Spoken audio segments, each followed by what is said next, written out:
Hello friends and welcome to the International Fabtalks. We are really happy and glad to connect with you every single day. And guess why? We have unsung heroes across the world who have such a lot of talent in different fields. We would want you to be inspired by all those personalities who join us on the International Fabtalks. And today we are proud and happy to have the presence of our special celebrity who is joining us all the way from Goa. He is Mr. Mario Coelho. We really like him for who he is. He's an outspoken person and he has donned many hats, many feathers in his cap. You could say that he's an author, a singer, an actor, and a person who's connected with children, who loves to protect children and is very much concerned about child's rights and the responsibility of every individual towards children. He wants people to be aware of that. So let's welcome our special celebrity and guest, get to know both him and his book. He's authored a number of books. Let's get to know about our special celebrity. Hello, sir, and welcome to the session. Thank you very much for having me here. It's an honor and a privilege. Thank you very much, sir, for accepting the invitation to the International Fab Talks. It's a blessing and a honor to have people like you with lots of experience and wisdom to share with us and across all boundaries. Thank you. Friends, thank you, sir. My dear friends, I'd really like to share now a few details about our celebrity and guest. That is, he's an author, a singer, an actor, a creative artist. You could call that very creative. In what he's creative, that is a secret. We'll be knowing that in a short while. And he's focused, as I earlier mentioned, on child rights and child protection, focused in Goa, Kadambari bypass. If I'm not mistaken, sir, am I right with that? Kadamba bypass, off the Kadamba bypass. Kadamba bypass. Thank you for checking me on that, sir. Thank you very much. So friends, let's go ahead and share the profile of our special celebrity. As I earlier mentioned, he is Mr. Mario Coelho, who lives in Goa with his family, and he has a lovely pet, Mishti, a Shih Tzu. He also loves theater, singing and acting, and has composed several songs. And not only composed, he's also sung them as well, and has taken part in different plays and connected with theater, which is being produced by Mustard Seed Art Company, besides acting in them too.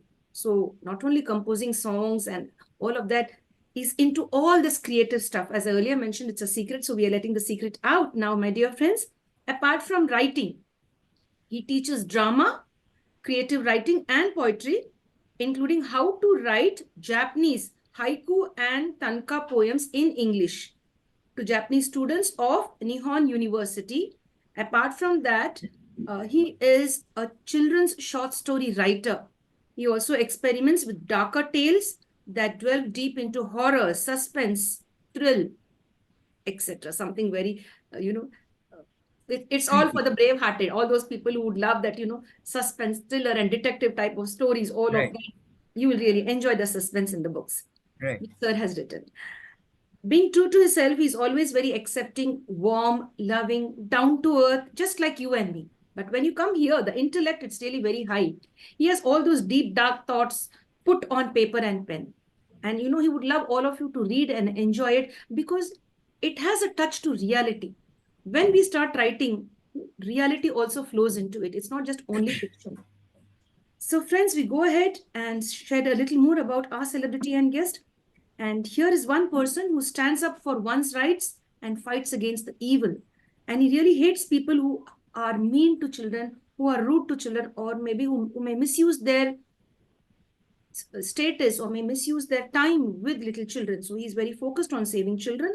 And he has lovely ideas, and these ideas motivate him and help him to find its way into all his stories. And they are in the form of different books which he has written. Many books have been written by him. You can find most of his books on Amazon and online too, on different portals. He is currently working on his second book, The Smiling Bones. When I read this, The Smiling Bones, it's really funny to hear it. I thought it is something fun, but I don't know if it is something on the comedy side or it is something very dark and deep, which has secrets and, Yes, it is. Yeah, I'm afraid it's the latter. Yes, it's a little scary. It's a little scary. One. Yes, sir. Yeah. And friends, he also has 3 collections consisting of a series of standalone booklets for children, read aloud, and young adults. The adventures of Daksh, the Dancing Dragon, the Wizard and the Witch, and the Legend of Captain Barbossa, besides a number of miscellaneous standalone tales, Most of these stories are written in a combination of prose and rhyme. So when people write like this, so interestingly, we all should lay our hands on those beautiful books, read them, and share it with others. You could even gift these books to your friends who are interested in horror stuff, or maybe with children's story books, or just you love to read. We have someone here who's going to share his experience. Dear Mario, we are so happy Thank to you. have you. Thank you very much. How would you define Likewise. yourself? Yes, dear. How would you define yourself? Who is the real Mario? I used to think of myself primarily as a singer and as a person who loves children. I still think of myself in that way. But then, of late, or over the past 18 years, I've become a serious writer. So I am a writer, an author who has authored several stories for children in a combination of prose and poetry, prose and verse rather. So that is important to me, my collection of stories for children. And they're not for very young children, they are for children from the age of 10 and above. They are also for adults, grown ups who are children at heart, who are young at heart. A lot of them enjoy my stories. So it's not just, it's like, the tales of Dr. Seuss, you know. He has a whole lot of them, The Cat in the Hat and other stories, which adults also love. So my stories are not just for children, they are for adults as well. So yes, and I love acting, I love theater. So That's yes, these are the things that make me up, or make a part of, get a part of me. Yes, excellent. Excellent, Mario. You say your books are not only for children, but also for the adults as well. And the inner child in you should be there when you have to read books like that. You should have, even if you're an adult, you should be able to read those books. It has a lot of, beautiful lines to offer, beautiful stories inside there, where right. you could really develop yourself and relive your childhood too. Yes. And it's focused for children 10 and above, and all the others. So, Yeah, in fact, when you said read it to your child, that's exactly how the stories came into being. They came into being organically. When my daughter Rebecca was very young, I used to put her to sleep a lot of the time, and she used to demand a bedtime story. And I said, fine, I'll talk to you about Cinderella and Snow White. And she would have none of that. She said, I want an original story. So tell me a story about, say, Sarah, who is a cousin, or Khalil, who is another cousin.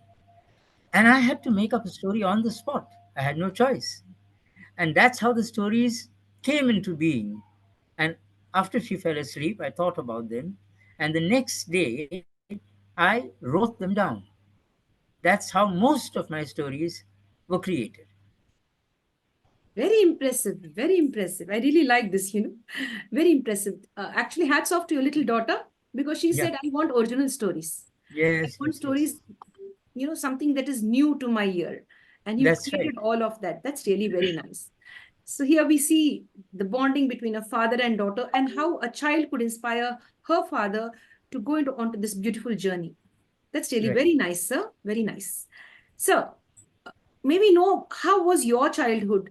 Like, what type of a kid were you? Were you into reading or more of play? Because now you're a writer, Ah, you're a great author now. yes, But as a child, yes. how were you? Yeah, two things. One is I would like to clarify. I am not yet a great author. I have a number of stories for children. I have a number of tales of mystery and suspense.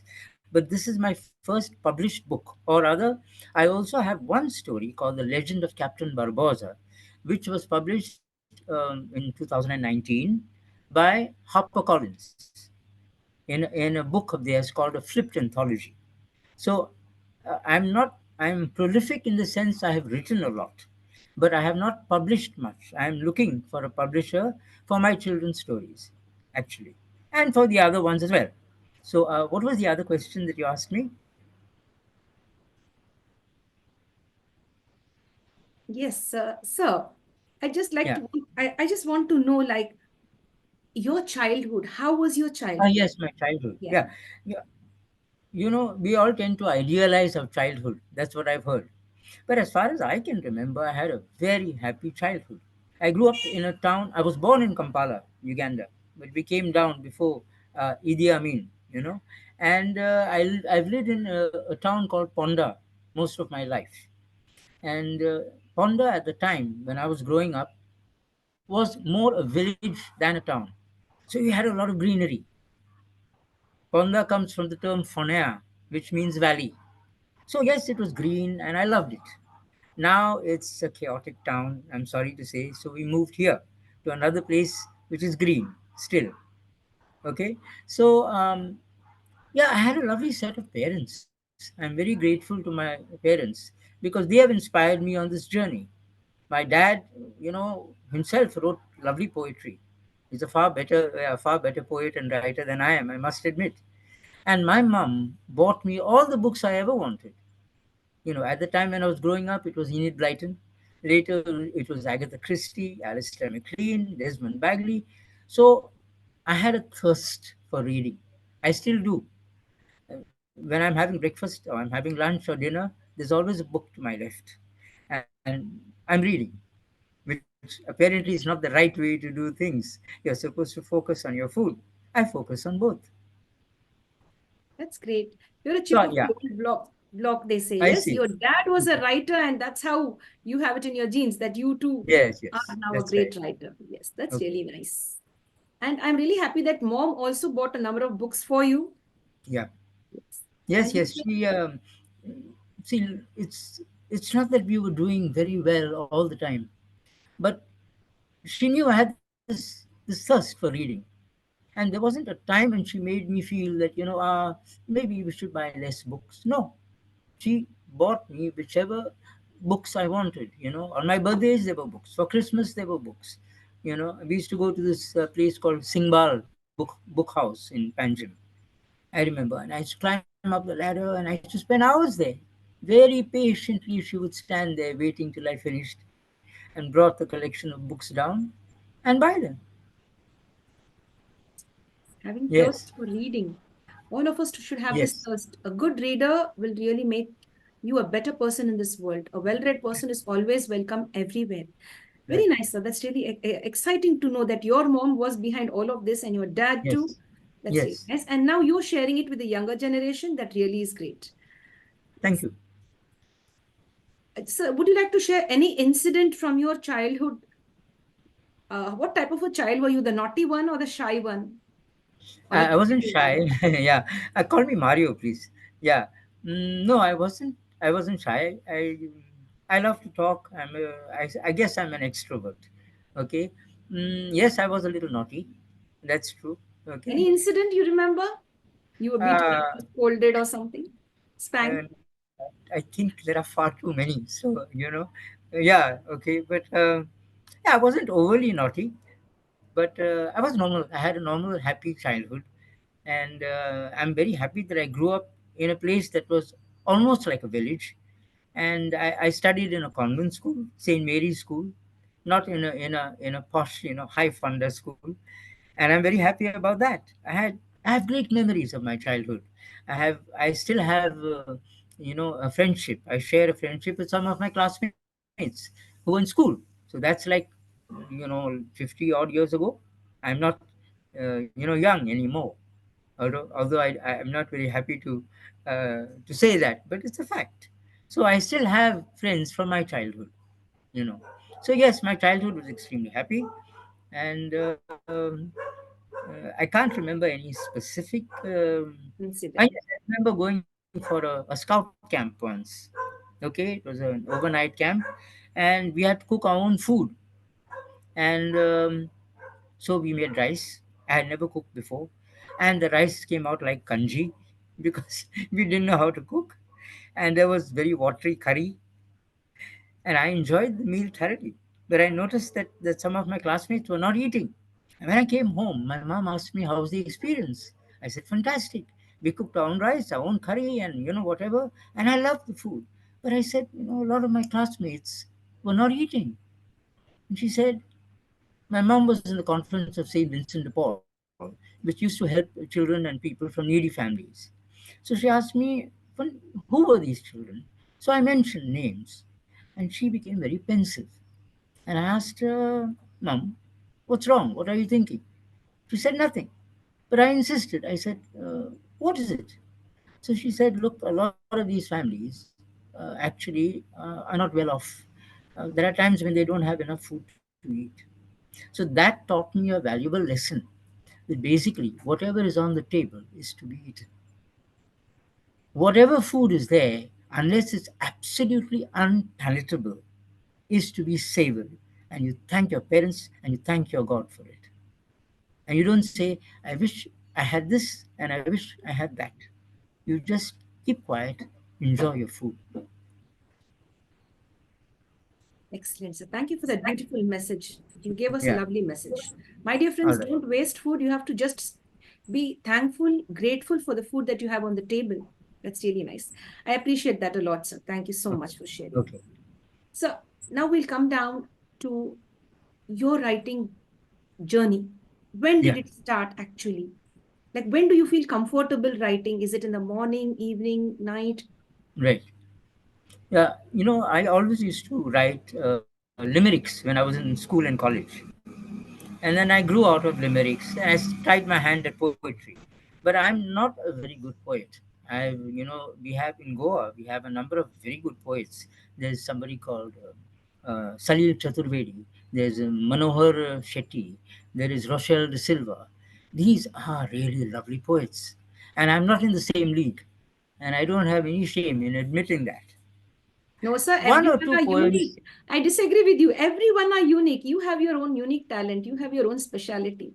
So that's really nice about you. You Thank you. very There humble. are a couple of poems that I've written which have some merit, but strangely enough, those are mostly about death. I don't know why. Okay.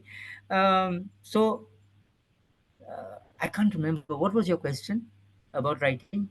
Like, when do you How did feel I start my comfortable? journey? Yes. Yes. Well, okay. I started writing seriously around 18 years ago. Okay. As I said, when I used to put my daughter to sleep, and then the next day when she was in school, I used to sit and flesh out the stories. I used to, write them in longhand, and it was only later that I transferred them to the laptop.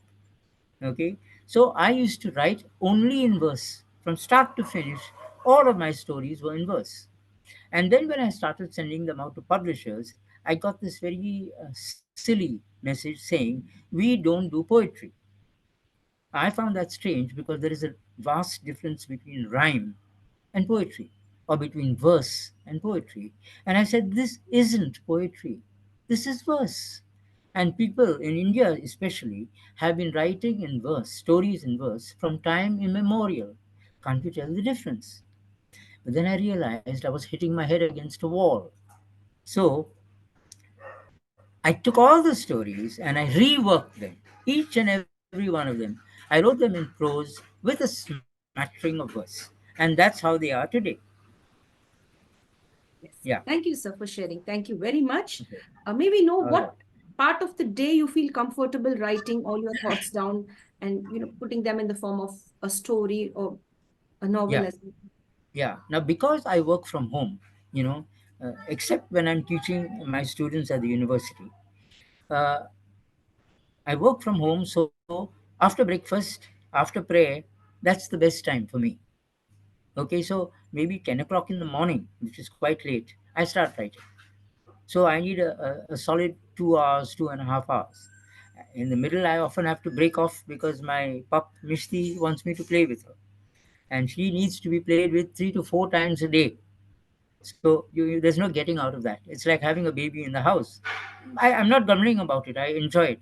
Okay, so in the mornings I work, and then in the evenings, there's a window. There's another 2 hours when I sit and write.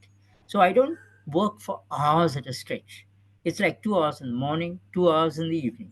That's good enough because my brain is churning all the time. The stories are there in my head. I just have to actually put them down. You know, that's it. I can't hear you. Yeah, I Yeah, yeah. muted myself. I'm sorry. All right. Yes. Dear sir, may we know something about this journey of writing this beautiful book, Moonlight and Shadow? All right. What is it all Yeah. about? Like, I have just gone through it a little, but I'd like you to share it from your point of view as to how you went deep down into writing this wonderful book. Okay. Can I first show you? This is the cover. This is the book, Moonlight and Shadow. I'm very proud of the cover. It's been designed by a friend, an artist friend of mine called Windsor. Can you see it? Okay. So she's Windsor Rebello in the UK, very talented young girl. She did me a favor and designed the cover. Now, Moonlight and Shadow is a lovely title, but then just below that you have Unsettling Tales. So the stories are not beautiful per se. They are not, a play of Moonlight and Shadow. They are darker tales. The title came about because there is one story in the book called Moonlight and Shadow. And you have the protagonist who is going through the forest on his way to murder somebody.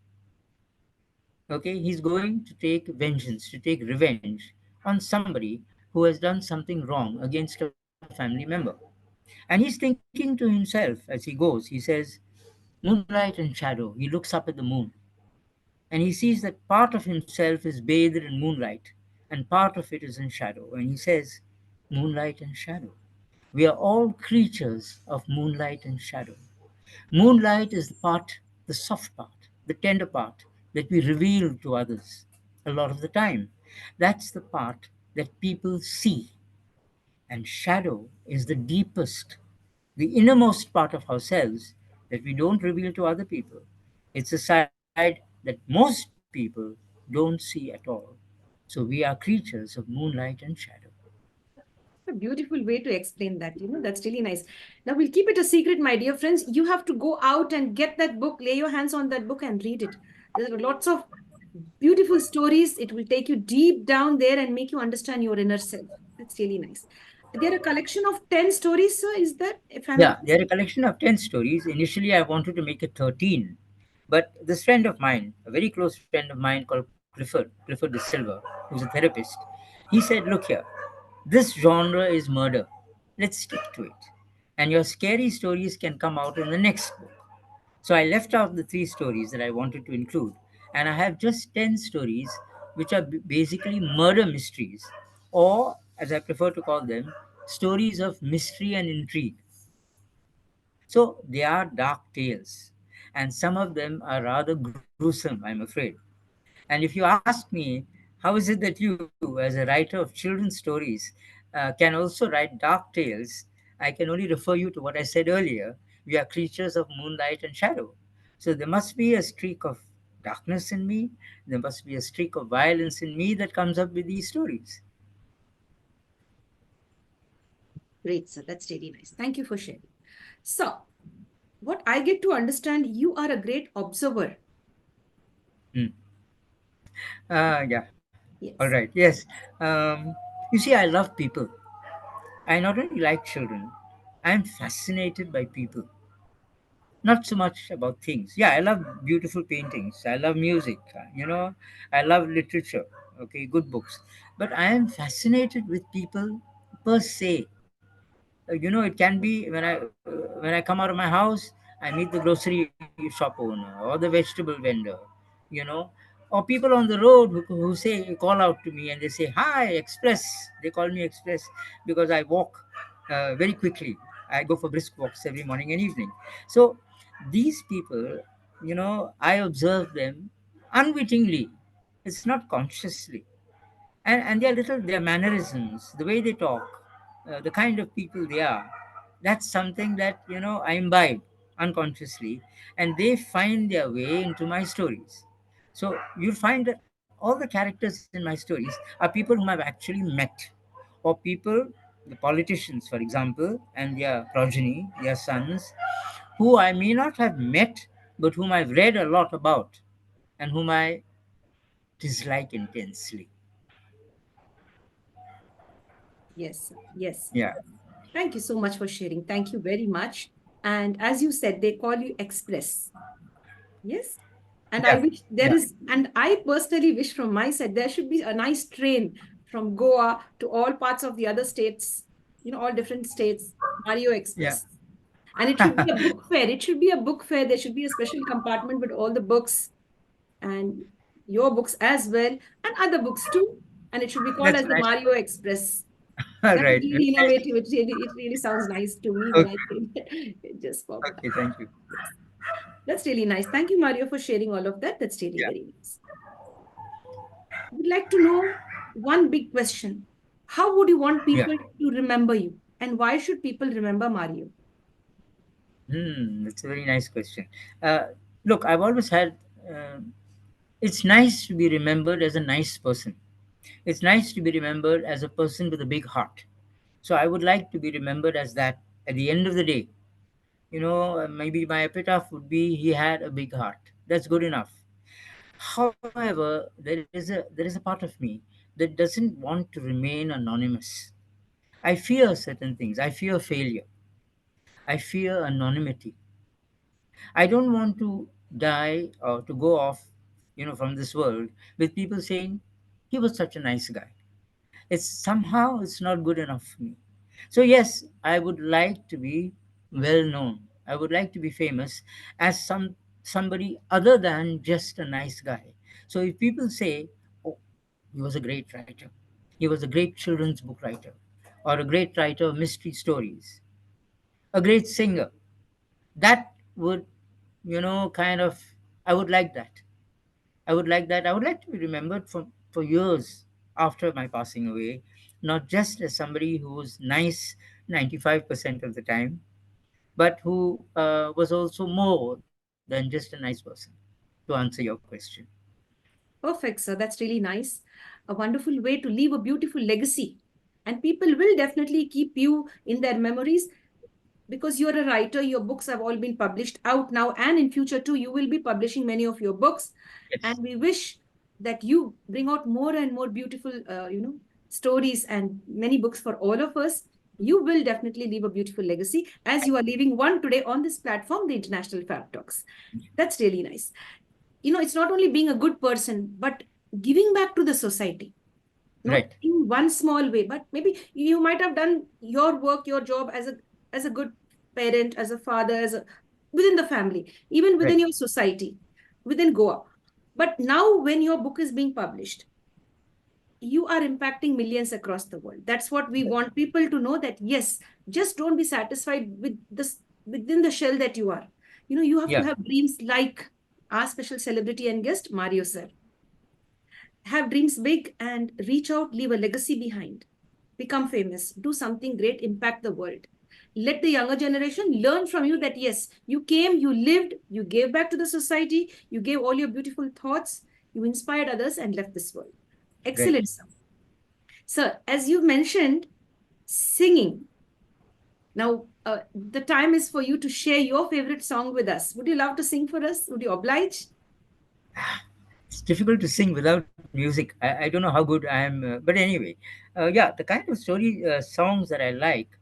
Uh, you have these, you have a lot of love songs, and you have a lot of my favorites are, there is this song from the movie Love Story. It's called Where Do I Begin.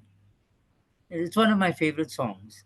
And then there is another one called The Impossible Dream, and that song resonates with me because it stands for something. It stands for a person who dares to dream big, who dares to dream far bigger than he is, who dares to dream the unimaginable, the impossible.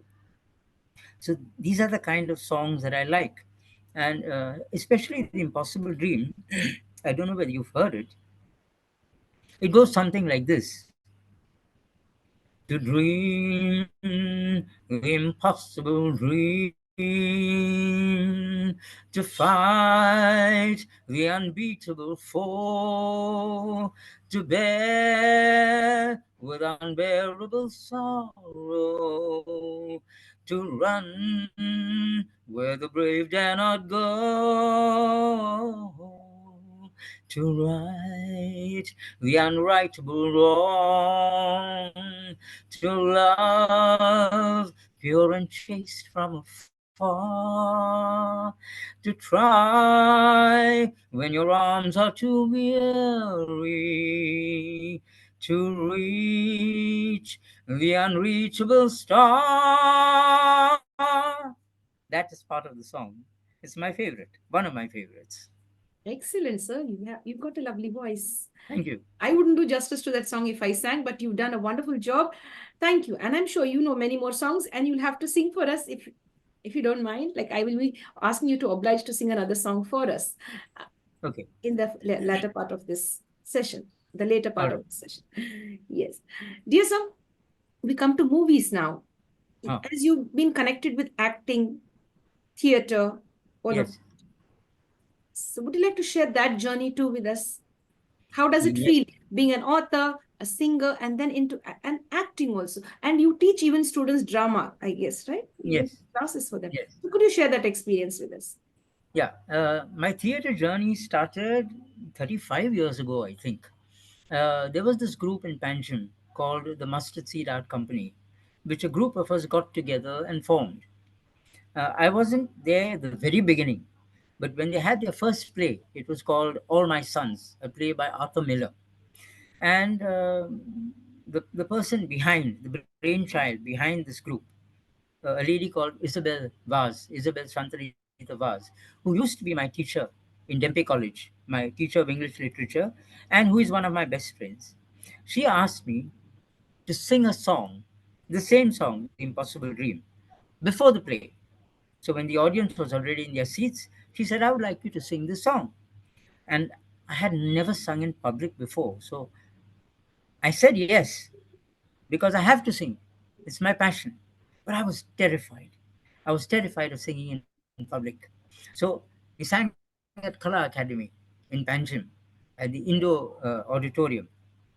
And there was this huge grand piano. And I'm very lucky that it was so big because I hid behind that piano so that only my face and shoulders could be seen. And I sang the song. And there was this young boy, also called Mario, who backed me up on the piano. So that started my journey into theater. And then we had a number of plays. We had Oliver Twist, the story by Charles Dickens. And then we had Jonathan Livingston Seagull, the story by Richard Bach. And we had One Flew Over the Cuckoo's Nest. Okay, these are all very famous books which we adapted into plays, you know, and I acted in many of them. And then Miss Vaz, Isabel Vaz, she started writing her own plays based in Goa, and we started acting in those plays. So it's been a journey of many years.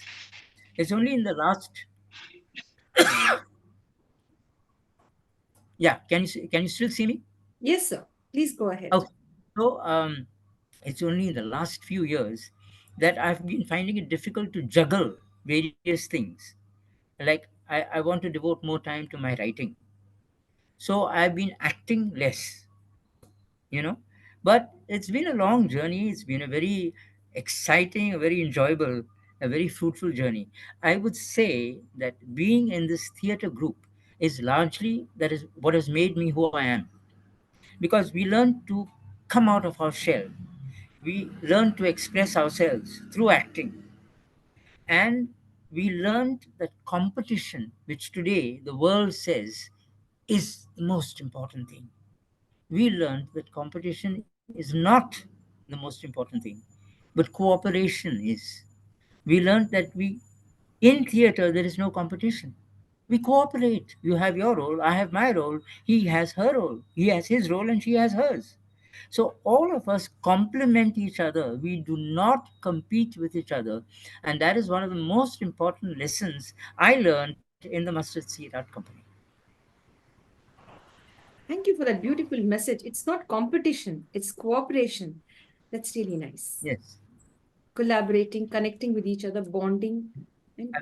cooperating. Like you said, he has his role, she has her role, I have That's my right. role. And that's Right. really nice. That's That's right. put it very beautifully. But the world today is not like that. They Yes. drive us to compete with one another, and we are compelled to compete, you know. And I find that a little sad. I understand that there is no getting out of this shell, this glass enclosure that we've created for ourselves. But I find it sad that we don't recognize our own individuality, our own personalities, and that we don't express ourselves in our own individual ways, rather than always competing with one another. Yes, dear. Thank you, Mario, for sharing all of that. You're very knowledgeable. You have a lot of wisdom, lot of experience, and as you've said, you see, let me put that right. As you've just shared, that theater enables you to break your shell and come out, to be more expressive, not to be hidden and be withdrawn. So I think if you join theater groups, you will definitely bloom. And so you're teaching drama, and I would Right. really love that many children and students across India get connected with you. I don't know if you're doing it online or offline too. Offline, I'm Uh, sure you are doing it. Is it even online to you assess children? no, I'm not very comfortable with online teaching. I do it if I have to, but I teach mostly the students who come, they're Japanese students who have come down to Goa for 6 months in a year. They Hmm. come down in September, they leave in March the following year. So drama is one of the things I do with them. And I remember some years ago I did a play called Momotaro, the Peach Boy, based on a Japanese folk tale. I did it with my students, and they performed wonderfully, and it was one of the high points in my life and in my journey as a theater person. That's great. That's really nice. Yeah, I just have one. I just wonder how could you be doing all of this, donning different hats and being a writer and giving your time to for theater, singing, being a family person, being a great friend, and of course giving time to children's rights. We'd like to talk about that too. That's very important. As you've said, right. you focused a lot. Your energies. You finally want to really be there for children, to Yeah, make children aware of their rights. So, would you yeah. like to share your journey on that, sir? Yeah, it was when my daughter was very small. Before I started teaching, I was first working at a place called. I used to be a businessman, by the way. Okay, we had this very flourishing business which I gave up because I was not cut out to be a businessman. So I first joined an NGO called Positive People, which deals with HIV/AIDS prevention control, and prevention and control, and talking to about it. Then I got into Childline, and that's when I actually started working with children. I was the coordinator there. And from Childline, I moved to another NGO based in Goa called Children's Rights in Goa. And I was working with all kinds of children, middle class children, children from deprived backgrounds, slum children. And it was a very rewarding phase of my life because I've always, just as most men, are fascinated with bikes or with cars, you know, fast bikes, fast cars. I had no fascination for any of those things. I've always gravitated towards children. Maybe it has something to do with my sun's sign because I'm a Cancerian. If you believe in astrological signs, and we are supposed to be the mother sign. So I've always had this kind of feeling of this motherly feeling for children across the spectrum. I don't care whether they are Goans or non-Goans, Indian or not. I don't care whether they are rich or poor or whatever. I love children, and I personally believe that every child is my child.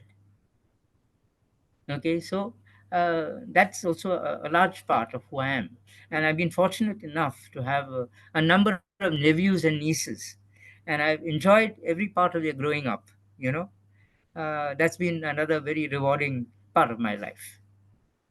That's really nice, sir. Thank you very much for sharing. Have you seen, my dear friends, how Sir was connected with different NGOs, and then how he gave importance to child's rights, making children aware, making people aware too, that how they should take care of children. So I would like to ask you one a Mario, deep question. yes, yeah, Did you face any challenge when you were in this field? Did anybody come and obstruct your work? Because we have people, when we take care of yes, children who don't belong to us, not our flesh yeah, and blood, the abandoned children or children who are neglected. There are certain yes, people yes, or segments in the society who come and try to block our path when we try to help out and do some that's right, good work. So, did you ever face that's any right. challenge like that?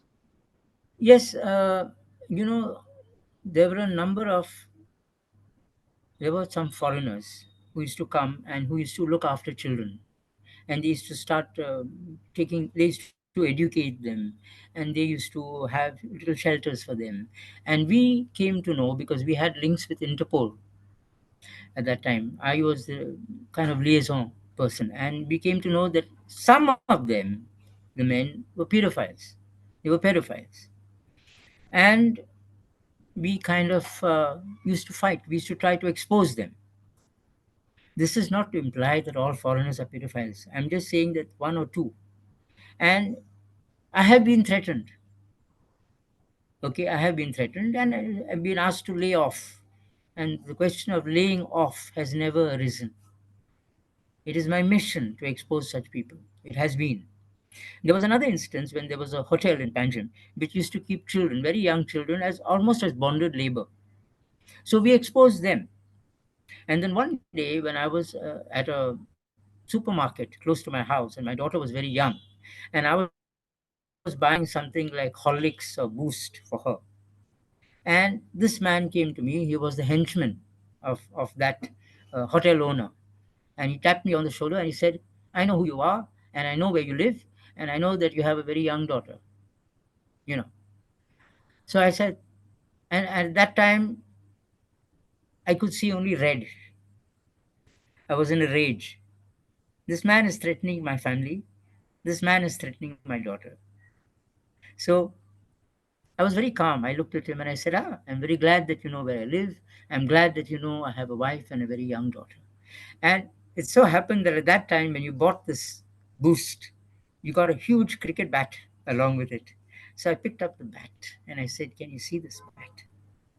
I said, you're welcome to my house. You come to my house and you ring the bell.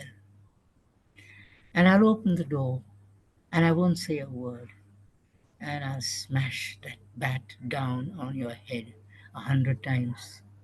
My friend, you're welcome whenever you want to come.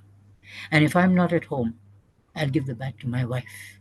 And she will do the very same thing. So please come whenever you want to. Please come. So that's the dark side of me, you see. That's where the moonlight and shadow comes. And I told him this, and he looked into my eyes and he backed away and he said, I'm sorry. I said, yes, we know now where we stand. And he went away and never bothered me again.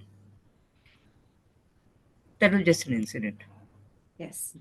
When you were sharing all of that, I could imagine all of that. I could really visualize all of that, the whole situation. Right.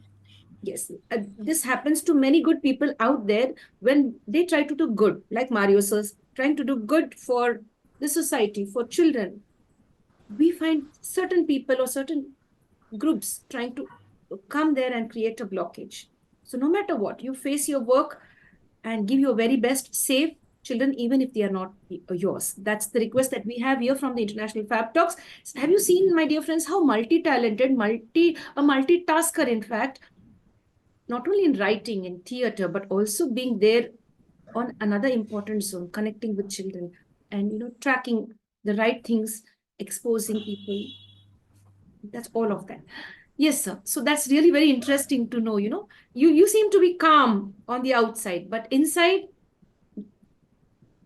yeah, you having Yeah, a lot of, yes, I do get angry sometimes. Yes. yes. That's really nice to share. And you have to have that. If we don't have that within us, we take let it happen. It's happening. Yeah. Yeah, there are some things which are not acceptable as far as I'm Very, concerned. Yeah, that's yes. one of the things. The other thing is the destruction of the environment that we have seen in Goa, our beloved state. Goa is not the same place. No place remains the same. I'm aware of that, but we have been losing greenery at an alarming rate, and I've been part of groups that have been opposing that, and I have been threatened by the henchman of a minister. That has also happened when I've been going for my evening walks. They kind of, there was an incident when they surrounded me on their motorbikes, and I didn't have my a cell phone with me at that time. I had no weapon, and I said, well, I asked for it. I came out late evening. I came out to a secluded area, and I knew that these people had threatened me. But I just looked at them very calmly and I continued to walk. And they didn't have the courage to do anything. So, yeah, even the destruction of Goa, the destruction of the greenery around, the conversion of areas into settlement zones, the selling of Goa bothers me a lot. It bothers me a lot, and I feel that every Goan has to rise up and do something about it. Yes, sir. Very true, sir. Thank you for sharing. And the way you shared, I was freezing from inside. I was like getting scared. Now I imagine myself in the center and all of them around me. And All like right. if I was in your place, if I were to be there, I would have fainted. I wouldn't have that much of I guts don't to think so, face ma'am. I all don't of think that. so. Yeah, Yeah. you're quite strong, very strong, sir. That's really nice. We have to derive a lot of strength and energy from you and people like you across the world. That's nice. And yes, if Goa's getting destroyed, or maybe the environment is getting destroyed, or people are taking it lightly and Yeah. not giving back to improving Goa in the right way. So let's stand Right. together. Let all the Goans and all Indians join together and save this environment. And everyone in this world join together, protect the environment. Yes, sir. Thank you very much for sharing. Dear sir, apart from writing, theater, the environment, and all of the work that you do, have you been able to take out some time for yourself and family and go off on a lovely vacation to some other part? Because many of the people come to Goa for a vacation. What Yeah, about yeah, you? that's Have you true. been able to leave Goa and go to some other spot or state? Yes, I haven't been abroad for many years, many years. But my wife and I and my daughter, we like going to Dharamsala in Himachal Pradesh, and especially to this place called MacLeod where there are a whole lot of cafes, and shops, little shops selling curios and stuff like that. And of course, the food, the food is great. So, and in fact, it so happened, uh, as I told you, in 2019, I was asked by HarperCollins whether I could write a story for their book, and their book was a flipped anthology. It was like adventure stories. Here you have flipped. You have ghost stories on one side. Can you see it? And then you flip the book and you have adventure stories here. Okay, so they come out with this book, I think, practically every year. So the editor called me and said, would you like to do a story? I said yes. She said, you have, I think, 15 days. And so at home, when I used to live in Ponda, I used to get disturbed a lot of the time, because when you work from home, people think that you are not working. They say, oh, he's at home. So I used to travel to Panjim, to Kala Academy, and sit in the canteen and write my story. And I wrote the story called The Legend of Captain Barbosa. Okay, and it's in this particular book, Ghost Stories Flipped Anthology, HarperCollins, 2019. Okay, and I did it and I sent it to them, and it's there in this anthology. On the way back from Dharamsala, we had called the editor of HarperCollins, and she said, "Why don't you come over?" So we went to Noida, my wife and I, and we met the editor of HarperCollins children's book section, and she said, "Yes, we are going to publish your stories," and she gave me a list of the stories that she was going to be doing. That was in 2019. We are now in 2024, and they're still not published. And if you ask me why, I don't know. You ask them, "Hello, what's happened? You said you were going to publish them. You said you liked the stories." And the trouble that I find, and a whole lot of aspiring writers find with publishers, is that maybe they don't keep their word, or they dilly dally. They say yes, and then they say maybe, and they say we're not sure, and they say yes, we'll be doing it. But they don't. Very often, you have to keep pushing. And my problem is that with my writing, and with you know being a father and being a husband and all that, how much time are you going to devote to pushing your work? So I'm very fortunate because I have a close friend whom you know already, whom you've interviewed, Mr. Clifford De Silva, who's been a rock for me, who's been a very strong support, and he has been promoting my work and allowing me to write in peace. You know, so that's what he's been doing. Yeah, can you see me and hear me? Yes, sir. I can see you. I can All hear right. you, sir. Yes. Okay. Okay. Thank you, sir, for sharing those experiences. Thank you very much. Much appreciated. Yes, Yeah. and definitely there should be publishers who are genuine and give importance and respect to the people who have given their hard work and put in their thoughts in the right way. Yes, sir. And sometimes I feel that somewhere down the line, a lot of commercialization is happening in the field of the publication sector, where Right, publish, right. yeah. So let's be a little more honest and genuine and go ahead with it. And sir, I've also heard like we could also begin our own publication startup. Is that also possible? What I've heard, is that right too? Because one of That's true. the, yeah, please go ahead. Yeah, yeah. We can, first of all, there are a lot of writers who finally get fed up of this whole rigmarole, chasing publishers and hearing a yes and a no and a maybe, and they decide finally to self publish. So there are a lot of companies that help you to self-publish.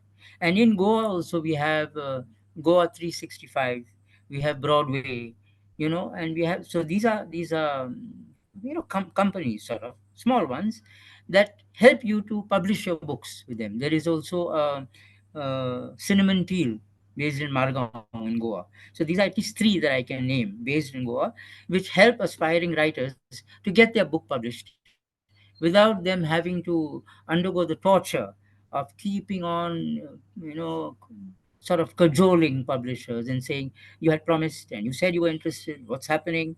So you go to these people and you can get your book published. And within no time, you are a published writer and you can take it from there. So that's a very encouraging sign. That's something that you don't have to wait for a big publishing house to publish your work. Yes. Thank you, sir, for giving that hope for all the young writers out there or the aspiring writers. Yes, Right. there will be some space for you and your books, my dear friends. That's the message that we get from our writer, our celebrity, Mario, sir. So, what is that one thing you like about yourself? This is Mario. I love myself. This is my inner core strength. This is the secret of my energy. As they say, boost is the secret of my energy. What is the Ah, secret of yes. your energy? Yeah, yeah, very good one. Yeah, I think two things or three things. One is I consider myself a warm person, genuinely. A warm person, a sincere person. And the core of what I am is passion. I'm passionate about writing. I'm passionate about singing, about children, about my family. I'm passionate about practically everything that I do. So that sometimes is a standing joke that he gets so involved in what he does. He gives his 500% to whatever he does. I guess you would say that that is really core of who I am, the passion.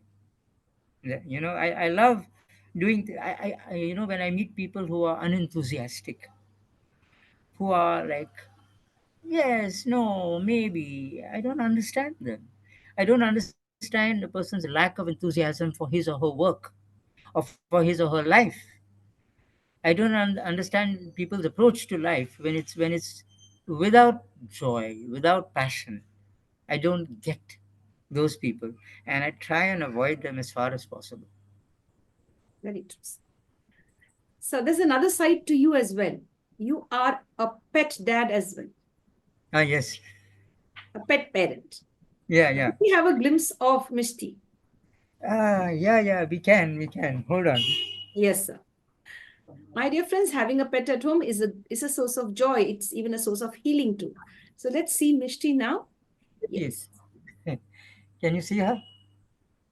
Yeah. So she's in all my photographs. Okay. Oh, that's so beautiful. She's in all Very my nice. photographs because I do not like being photographed alone. I do not. Um, I don't think I'm good looking enough.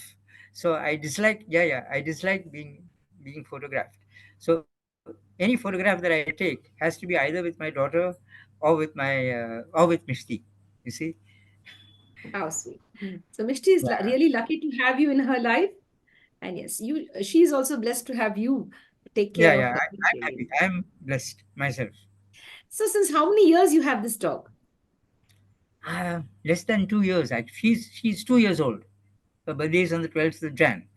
But she came into our lives by accident, because my daughter Rebecca is very fond of animals and particularly of dogs, and neither my wife nor I have this inclination towards animals. Never. So there was a time when she was doing her MSc in psychology through Amity University, Mumbai. But because of the pandemic, she was in Goa, and she was getting a little, depressed being alone, in the four walls of the house. And she said, "I want a puppy." And so my wife prevailed on me, much against my will and against my better judgment, to get a puppy. I said, "Look, I'm not keen on looking after a dog. I'm not keen on dogs at all." And she said, "No, but it'll mean the world to Rebecca." Eventually, I capitulated. But I said, "I don't want a big dog. I don't want a Great Dane. I don't want an Alsatian. It has to be something small because I'm fond of children." So we got this little Shih Tzu puppy. And she's been an inseparable part of our lives and of my life ever since. Brings a lot of joy into our lives, and you have to be on your toes, because it's like having a baby in the house. You have to look after her all the time, check her water bowl, see that the water is fresh, otherwise she won't have it, and you have to play with her 3 to 4 times a day. You know, leave your work sometimes and say okay. And so it's wonderful. It's nice. Yes, that's really nice. Thank you for sharing the beautiful experience. Yes, if you have a pet at home, you have to take care of it, my dear friends, with regard to food and spending a little time with your pet. You could learn that from our celebrity, Mario sir. Dear sir, as a writer, and as all of that you are into now. Yeah. Now we are focusing on the author part of your life, your journey as an Right. author. When do you think, or where do you think hard work and smart work fits into? Do you think being an author is something of a smart work or a hard work or a blend of both? Oh, that's a very good question. I tell you, hard work is something that's inescapable. You have to put the effort. Now, in my case, I was very fortunate to be given the gift of imagination and the gift of writing. So I don't take any credit for my imagination, whether it's the dark stories or whether it's the lighter, the children's stories. You have children, you have adventures like Daksh the Dancing Dragon, Kyra and the Magic Kite, Sarah and the Seagull. These are people whom I know. So you have these little children going on adventures. All that, the imagination, I believe it comes from a power higher than myself. It's a gift from God, pure and simple. I do not take any credit for that. If there is any skill in writing, and there is, I'm quite proud of my work. That also is probably because I read a lot and have been reading for years, ever since I was a child. I remember reading the complete works of Shakespeare when I was very young. And I used to read the Bible, and especially the Old Testament, because I was fascinated by those stories when I was very young. So I've always loved reading, and that invariably it contributes to your skills as a writer. Okay, so but hard work in the sense that people talk of writer's blocks, and they say I'm not in the mood for writing, and that has happened to me when I found that my stories were not getting published. I used to go into depression. So there's been months on end when I haven't written, and now I regret it, because that entails a lack of discipline. It means that you are not disciplined enough. It means that you do not believe enough in life and in God. You have to believe that your stories, that your work is going to take you somewhere, that you are going to achieve success, that you are going to become famous even worldwide. That's what I believe. I believe that. I'm not going to be just confined to Goa or to India. No. I believe that my stories are going to be translated into a number of languages worldwide, that some of the stories are going to be made into animated movies. I have to believe that, because it is this belief that drives me to write. And so I cannot say I don't feel like writing. I'm not in the mood. I have writer's block. To hell with all that. You sit, you have the gift of imagination. And even if it's for 45 minutes or an hour, make the effort to write every day. That's my advice to other writers or to people who are trying to write. Such a sweet person you are, sir. Thank you very much for lifting up the hearts of those who are like feeling sad and low. Yes, my work is not yet published, or will it ever see the Yeah. light of day? you know, Yeah. there are several Correct. people out, they may to be going into depression, but here you have a beautiful message, positive affirmations, work for you, believe in yourself, believe in hard work, and give your very best. Time will come. Yes. Absolutely. And so we really wish you all the best in all your endeavors and would love to see the animated series, your books crossing Indian borders and reaching different countries, translated into different languages. We would really have, that we'll be waiting for that soon. It will happen. And we have Thank hope you. that yes, it will be, because good work should be appreciated, my dear friends. And if you get to lay your hands on the books written by our special celebrity and guest, Mr. Mario Coelho from Goa. So now let's come down to your best friends. How many of you, as you earlier mentioned at the start of the interview, you have a group of good friends still with you? Would you like to share their names with us? What Yeah. type of a friends? Even, I mean, do you mix up the friends which you had earlier and the new ones as well? Are you all in a big group? And it's No, like no. 50 years into friendship. Yeah, yeah, yeah. No, I have a few classmates, who I'm friends with, but most of them are abroad. Some of them have actually passed away. Okay, so there's just a handful. And although I have a wide circle of acquaintances, I have just a few close friends, because uh, I have to make sure that those friends are genuine people. Okay, so as I mentioned to you, I have this friend called Clifford, and I have another this lady called Isabel Santarita Vaz. I have this friend called Javi de Souza, who is in Spain. I have other friends in Mumbai and in the UK. So these friends are friends I've had for years. Most of them were in this theater group with me, and they have accompanied me on my journey in theater. So a lot of my friends are from the Mustard Seed Art Company. There's another friend called Kiran, who's still there. There's a lady, a woman called Michelle, another one called Tamsin in the UK. These are people whom I consider friends, you know. So I don't have a large group of friends. They're just a few friends whom I can connect with, you know, to answer your question. Yes. Yes. Thank you, sir, for sharing. Thank you very much. As a writer, as a focused writer, if we would ask you to write a book only on friendship, now, what type of a book that would be? It's I could make up a story on friendship. yeah. But I would like to ask you, like, what genre it would be? What would it be? Horror? Would it be only entertainment or family saga? What would it be? There is a story that I've written on friendship in this particular book of mine. This one, Moonlight and Shadow. Okay, so one of the stories is about friendship, but it's about friendship turned sour. Okay, it's about betrayal.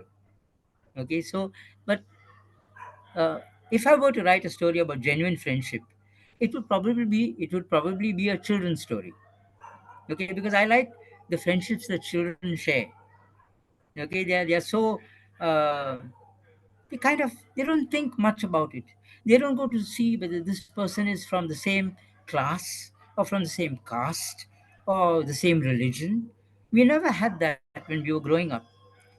We just were friends with people we connected with, our classmates, our schoolmates. We never went to see what background they came from, what religion they came from. None of that mattered to us. So those are genuine friendships. And the friendships that I have today are sort of similar. I mean, I have Catholics, I have Hindus, I have people from, I don't know what their caste is. What do I care? I honestly couldn't care less. It means nothing to me. Yes, that's really nice. Thank you for sharing. You're a very broad-minded person, a very progressive person, a progressive thought process you have, and that is required. That is the need of the hour, to be a progressive thinker. No matter which country you are, which religion you belong, or what language you speak to, you have to always have a progressive mindset. Hats off to you for being one of them, sir. Dear Thank sir, you. we come down to savings. Like, when we speak of savings, we've seen several senior citizens who haven't been able to save up for themselves. don't even have a roof over their head. They Yeah. used up all their savings for their family, and Yeah. nothing they have now. They have become penniless and they have lost it all, either in the asylums, or maybe you could say, if not asylums, if I could use that word, uh, senior citizen homes, like the old age Yes. homes, Yes. and or abandoned in the bus stops and public Yes. spaces. Yes. So, any word of advice or caution with regard to savings, at least for yourself, because you have to think about yourself. If you are the person who's the give all, the giver all the time, Yes. and towards the end of your life, the fag end of a person's life, they don't have anything with them. So, what Yeah. suggestion would you like to give to one and all with regard to savings as a writer and Right. as a person who's experienced so much in life till date? Okay. Uh, I personally think that I am the absolutely wrong person to answer this question, because I love to spend on things that I like. For example, I rarely think about saving. So this question really applies to me insofar as that I have to learn from somebody. So I love to eat. Okay, so I buy things that I like to eat without a second thought, and I love to dress. So when I go to teach or whatever, I like to dress appropriately, or when we are going for a party or a wedding. So I don't now. I'm much better now than I used to be, but I used to spend without a second thought. So I would advise caution to other people and to myself. I would say, be a little cautious. Learn not to spend so much. Do you really need so many clothes? Do you need so many chocolates? Okay, or things that you like. You can't you restrain yourself a bit? I think it's part of my passion for life that gets me to say, I like that shirt. Oh, look at that. Let's have some coconut ice cream, But yeah, I need to have some self restraint. I, I have to learn self restraint, and I would advise people to, yes, I mean, like, life is short, it's meant to be lived. So I would say, indulge yourself, but at the same time, put the brakes on once in a while. So you answered this so well, and I could resonate with you. And Okay, what you shared, I am somewhere there with you. all right. If I like something, I would like to buy that for myself. I like to eat something, and I said, "This is one life. Come on, let me have it." So I That's think I too also should learn to save, and as all of it, I could say that yes, I could. We could score, equal marks on this given answer which you right, given. So I am right, with you, and I'm sure right. many of you too would be out there with us on this term of how Sir has been sharing all of this. Yes, but the important point that Sir has mentioned, sometimes put the brake, stop for a moment, save a little, it could be handy.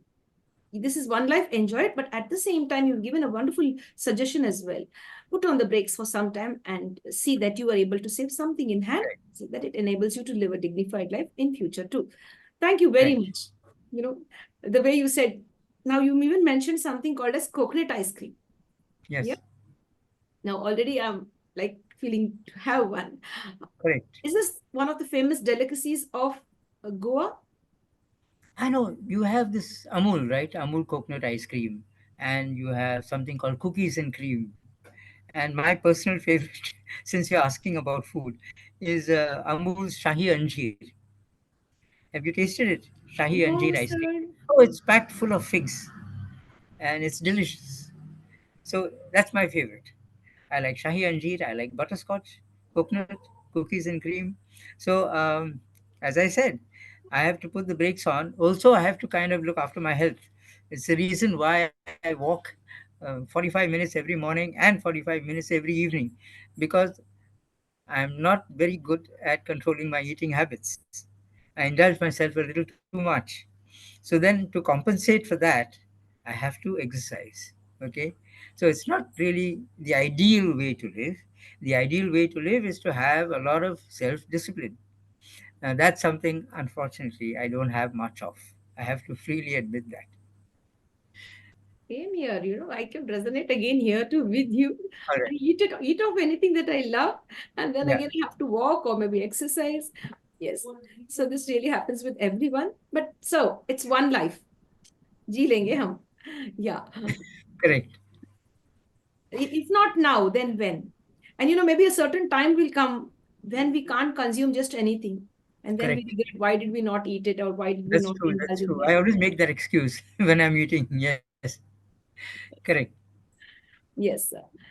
That's really nice. A great sharing here on the International Fab Talks. And my dear friends, we share a lot of love to all the people who know our celebrity and guest. And even if you don't know, you're a stranger, you get a chance to watch this video. Lots of love and respect to all of you. What we would want you to learn from here is to be strong, to overcome all the challenges and try your luck in every space and see where it clicks for you. Where is that inner calling as a writer, as an actor, as a good human being, as a protector of children?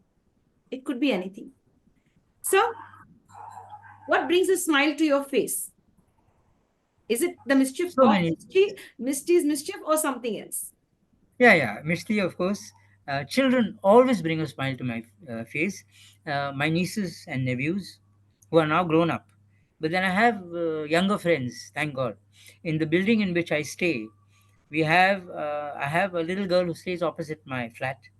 I have another little girl below that, and another two little girls upstairs. I'm very lucky because I'm fond of little girls and boys, but I have children whom I'm friends with in the building itself, and I consider myself blessed.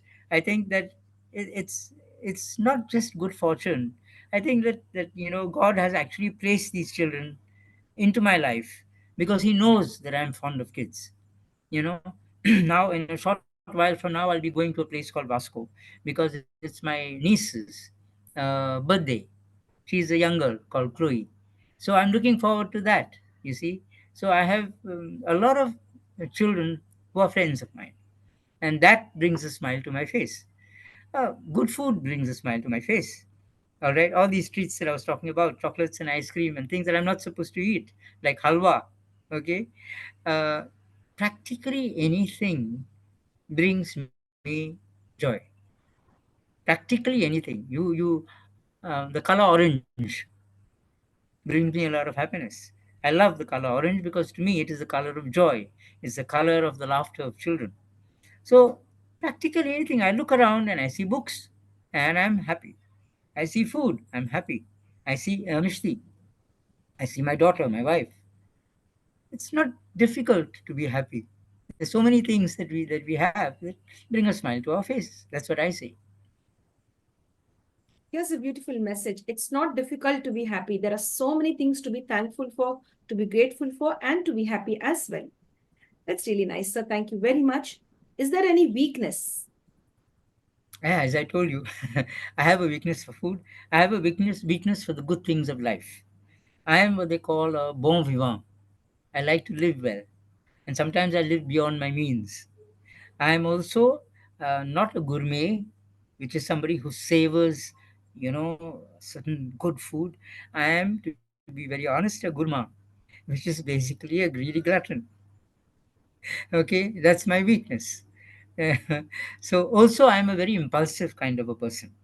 Like if there's somebody who needs something, like I like to, I don't think, do I have enough?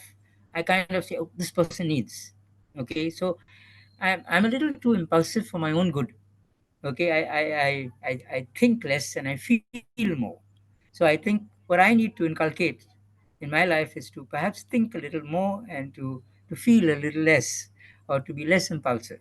These are my weaknesses. That's really nice. Thank you for sharing, sir. Thank you very much. Dear sir, what scares you? Is there any fear that you have? uh, the fear of leaving this world unknown, the fear of being alone. I would hate to be alone. If at any time a time comes into my life when I am alone, I would not really, I don't think I would relish it.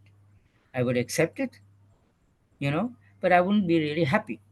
I do not like solitude. Is different. You choose to have a life of solitude because you want to devote time to your work, and writing needs a certain amount of solitude. But to be really alone is very sad. The fear of failure haunts me at every step, and that's what drives me to keep writing and to keep going. Failure is not something that I can accept or tolerate easily. And anonymity scares me. The fear of people not knowing who Mario is. Oh, that guy, the guy who walks, the guy who's a nice fellow, who's always smiling, who's friendly. That is somehow not good enough for me. Okay, so these are the things that scare me. I'm not afraid of, yeah, evil also. Like, for example, I used to be fascinated by serial killers when I was growing up. I have books on serial killers. That evil actually makes me afraid, and that's what also helps me to write my stories, because I believe that every human being has shades of good and shades of evil, and we have to be very careful not to let the evil overshadow the good. Okay, so evil, really evil people scare the hell out of me, you know. And unlike people like the Dalai Lama, who believes, and I would like to believe it too, he believes that in every person, in every human being, there is the capacity for reform, that every person is capable of reform. I'm afraid that however much I would like to believe that, I don't. I believe that there are some people who are so depraved that they have crossed that line. There is a line that they have crossed. They have crossed into the dark side. And I believe that there is no coming back for them. You have the mafia in Sicily, in Italy. You have gang lords who and their henchmen who do unspeakable things. So I believe that these are people who have crossed over into the dark side. I like movies like Gladiator and Ben Hur, where you have a strong protagonist and a strong antagonist. So there's no shades of gray there. You have good versus evil. And a lot of my stories, whether they are children's stories or stories for grown ups, are about the battle between good and evil. That's it.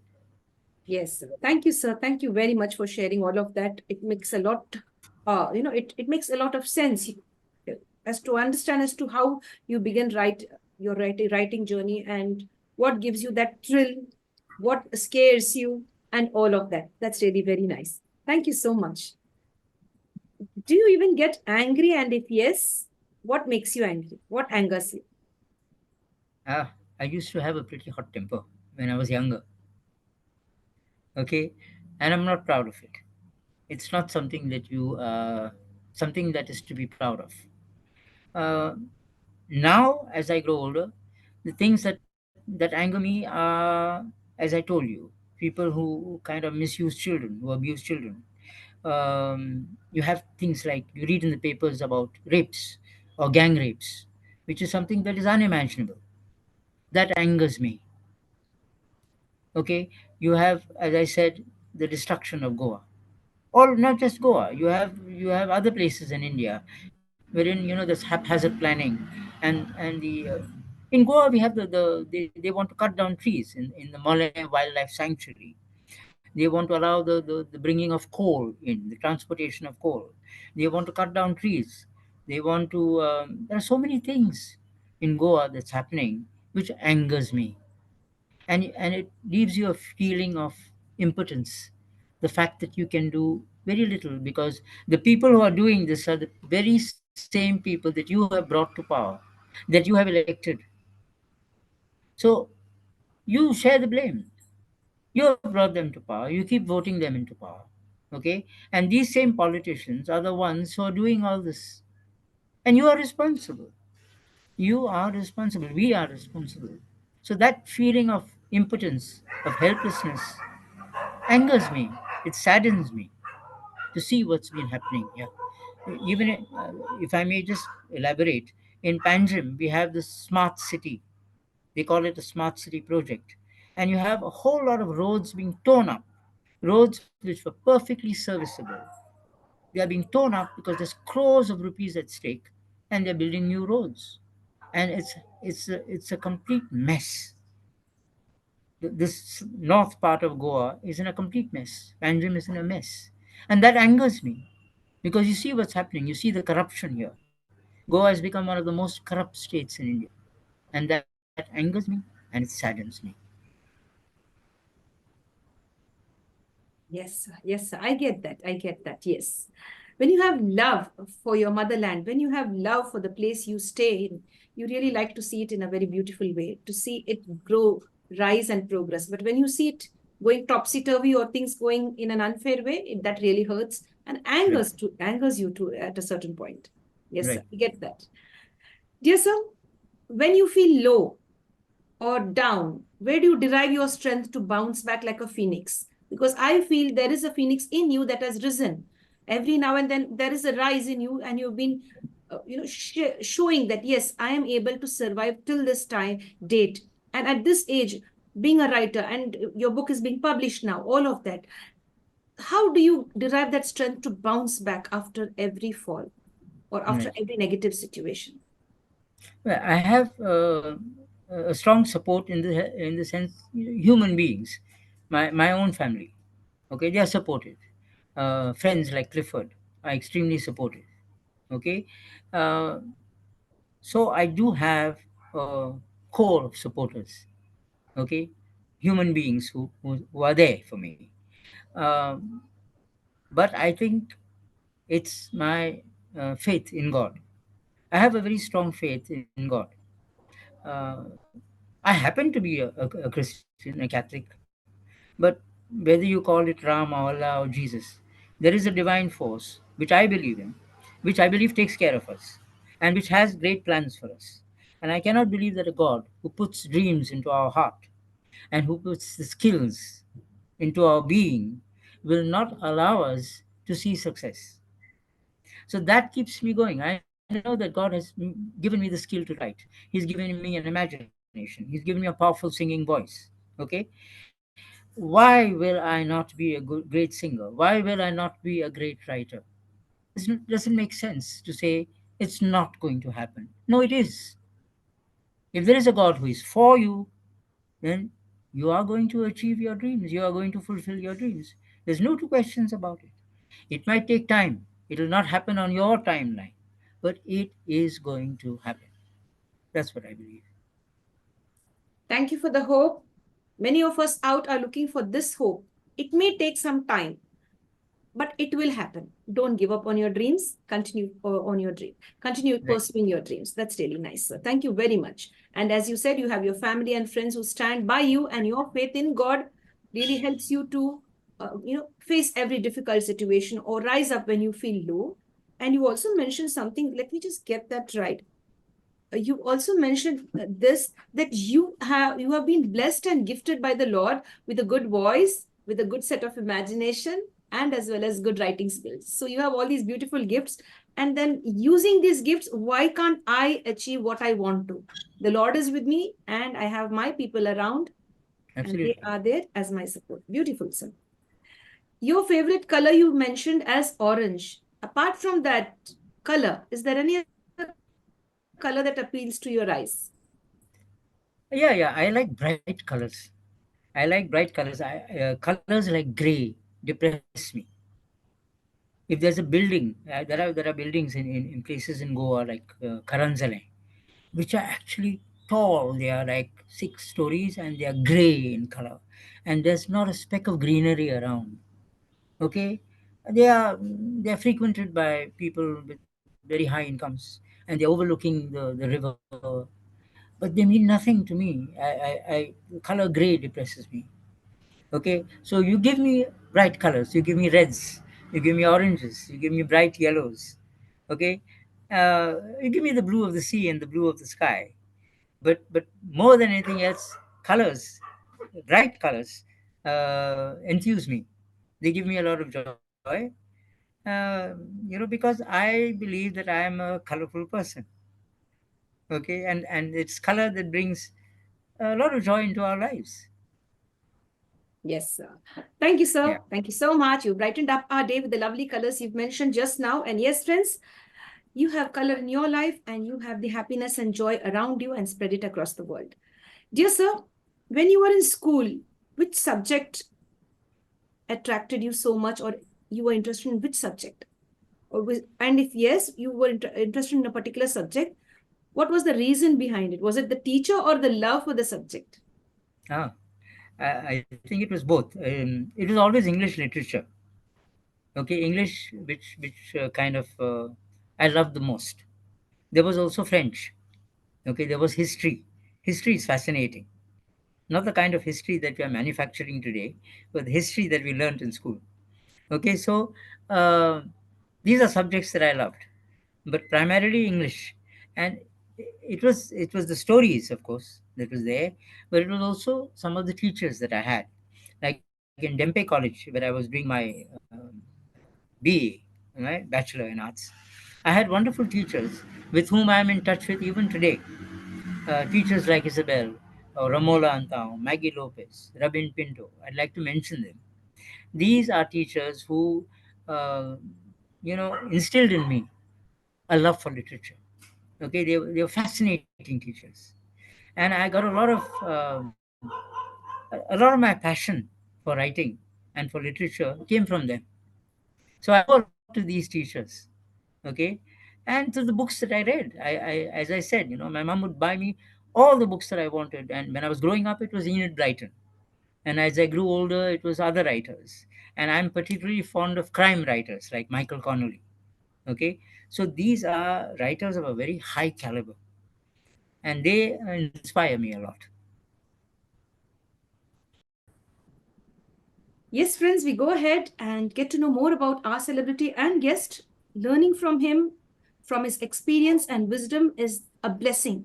And all of this on the International Fab Talks will enable us to grow and to bloom, to be budding writers and to again be a full fledged writer, to put all your thoughts and imaginations and become one of the best writers across the world. Dear sir, we'll talk about books again. I would like to focus on books that are connected with children. You've been focusing your energies. As you say, you love children. You've been there protecting children all through these years, and still you do it till date, bonding with them and keeping them in a safe zone. Would you like to share something about Daksh, the dancing dragon? What is this Yeah. book all about, and how children could enjoy this book? Yeah, so dragons are supposed to be monsters, right? So they are supposed to breathe out fire, they are supposed to be destructive, violent, and aggressive creatures. And most of them we know are. Now, the story that I've written is about a little fellow called Daksh, who's a little green dragon, but who's different from his family members and the members of his tribe, in the sense that he's not an aggressive dragon who spews out fire. He's a guy who likes to dance and sing, who loves to eat, who loves to make friends. So Daksh is basically who I am, I guess. Okay, so a lot of the times I'm told I don't really behave like an adult. I behave more like a child. Okay, and I'm comfortable with that, even if others aren't. So Daksh is not, how do I say, conventional. He's not a conventional dragon. Instead of fighting, instead of being violent and aggressive, he loves to dance, he loves to sing. So the first part of I've got five-part stories, five-part kind of series of Daksh the dancing dragon. In the first one, he's a happy dancing dragon, and his family members get exasperated with him. And then one day, his tribe is attacked by another tribe, and they are all forced to fight. But instead of fighting, this guy, this little fellow, he dances on the battlefield because there is this war drum, okay? And that booming war drum makes him dance. And all around him, there are dragons fighting, okay? And at the end of the fight, when his tribe has won, he's called to the council and he's expelled because he's not a conventional dragon. They say we cannot have dragons who do not fight. We cannot have singing, happy, dancing dragons in our tribe. You have to go away from here. And so he's kept in the desert and left to die. Okay? And then he doesn't know what to do because the sun is very hot and he can see the buzzards overhead and he knows that they are looking out for their next meal. So he's lost and he starts crying. And then one of his friends, a seagull, says, "Why are you crying? Why don't you fly?" And Duck says, "How can you fly? How can a dragon fly?" And he says, "Look at the knobs on either side of your body. Okay? Flap those knobs because they are wings." So Duck starts flying. He discovers that he can fly. And in the course of his travels, he comes across another land where there are dancing, singing, laughing, happy dragons like himself. He enters the land, he discovers the land of dancing dragons. Okay? So and then he discovers that the only way you can learn to fly is if you dance. And those dragons who don't dance cannot fly. So what he does is, yes, so what he does, he says, I miss my family. I'm happy where I am in this new land. I'm happy dancing and singing. I'm happy because you have farming as a profession and you've given me a little farm. But I miss my family. And the elders tell him, why? They can only come here if you teach them to fly. So he flies back to his land and he teaches his family to dance. The whole night he teaches them how to dance. And in the morning he brings them, they can all fly, and he brings them back to this land. So that's the first part of the dancing dragon. And then you have the second and the third and the fourth part, wherein you have a lot of conflict. You have other dragons who attack these dragons, and these dragons have to learn to fight. And Daksh, who has never learned to fight, has to learn to stand and fight. Because I believe that in this life, no matter how loving you are, no matter how friendly you are, no matter how peace loving you are, there will come a time when you have to stand and fight. You have to stand and fight for what you believe in. So these thoughts and these beliefs enter my stories. And in all my stories there is conflict, because in life there is conflict. In life there is both good and evil, and you have to fight against evil. Yes, wonderful, sir. I'm sure all of you will be interested in this beautiful book, Daksh, the Dancing Dragon. Actually, I thought Daksh was one character and the dancing dragon was another character, but the way you put that so sweetly, that Daksh itself is the beautiful dancing dragon, and the story is very sweet and really is interesting. As you said, it's for not only children, adults too could read and learn a lot how to face their Right. conflicts in life. You learn a message here in this beautiful book. Excellent, sir. There's another book which I'd like you to share your thoughts on, which you've written, and share all about it, or maybe a little about it, not all about it, a little about it.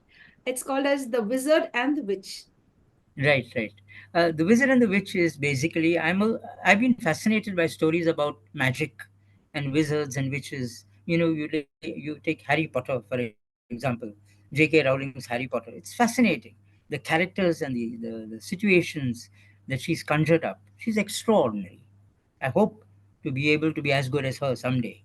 But the Wizard and the Witch comes from my belief in the existence of good and evil.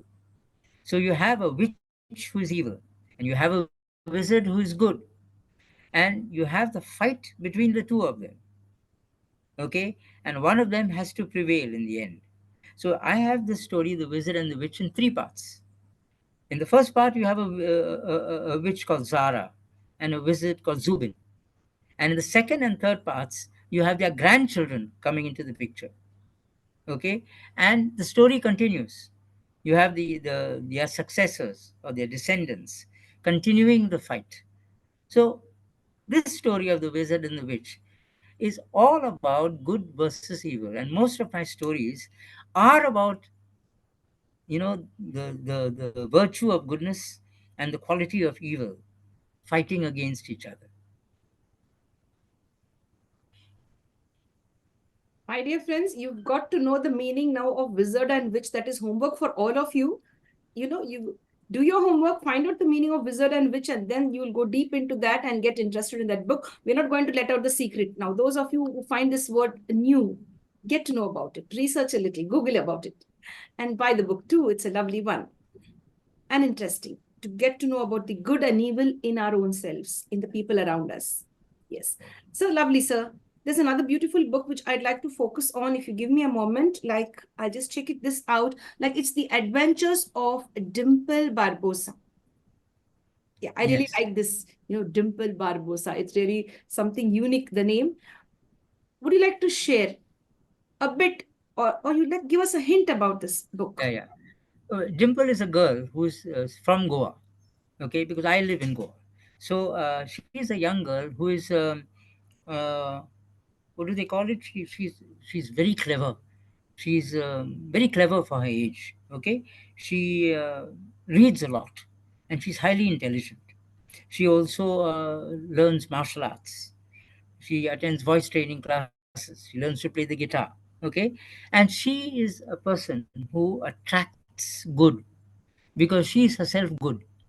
Okay, so she has been blessed by the good powers. Okay, and she's been endowed special gifts.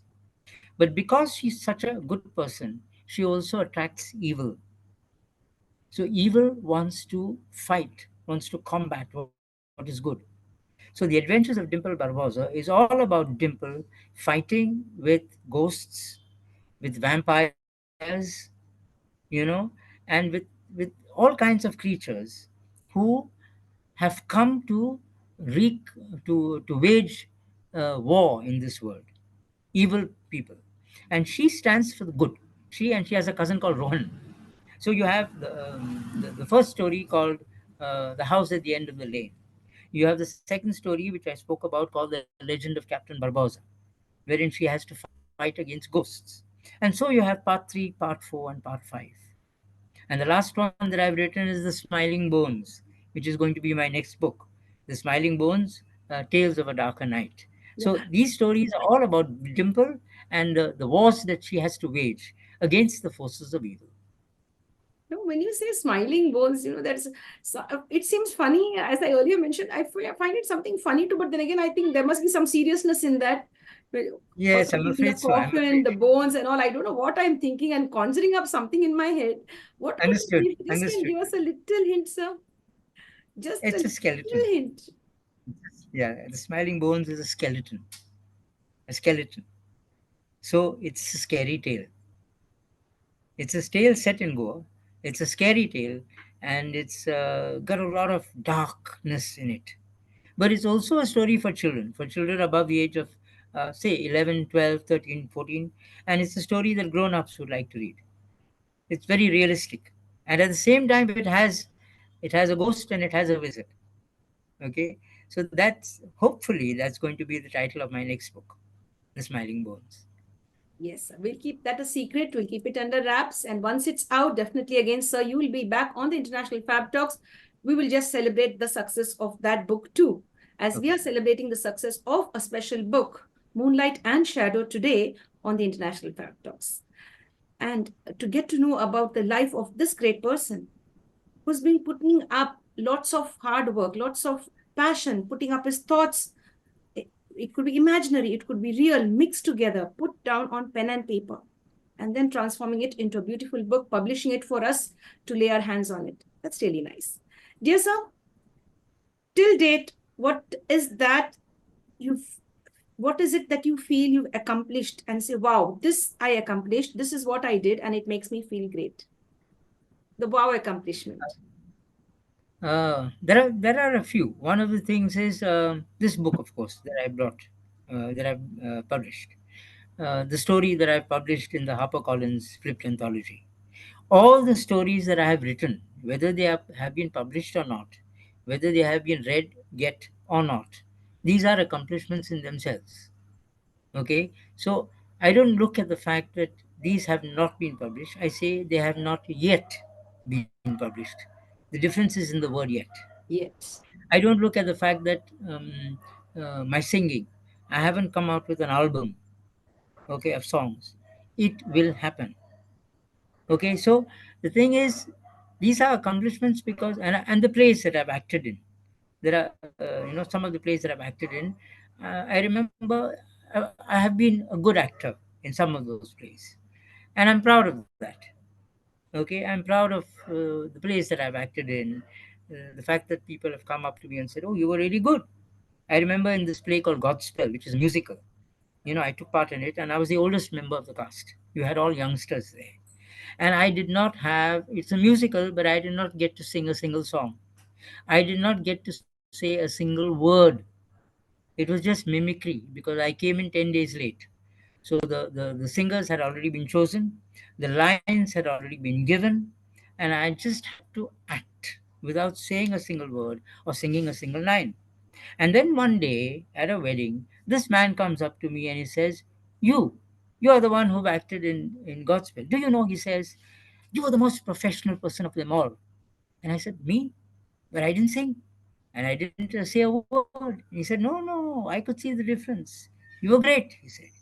And I remember that, and that has given me a lot of encouragement.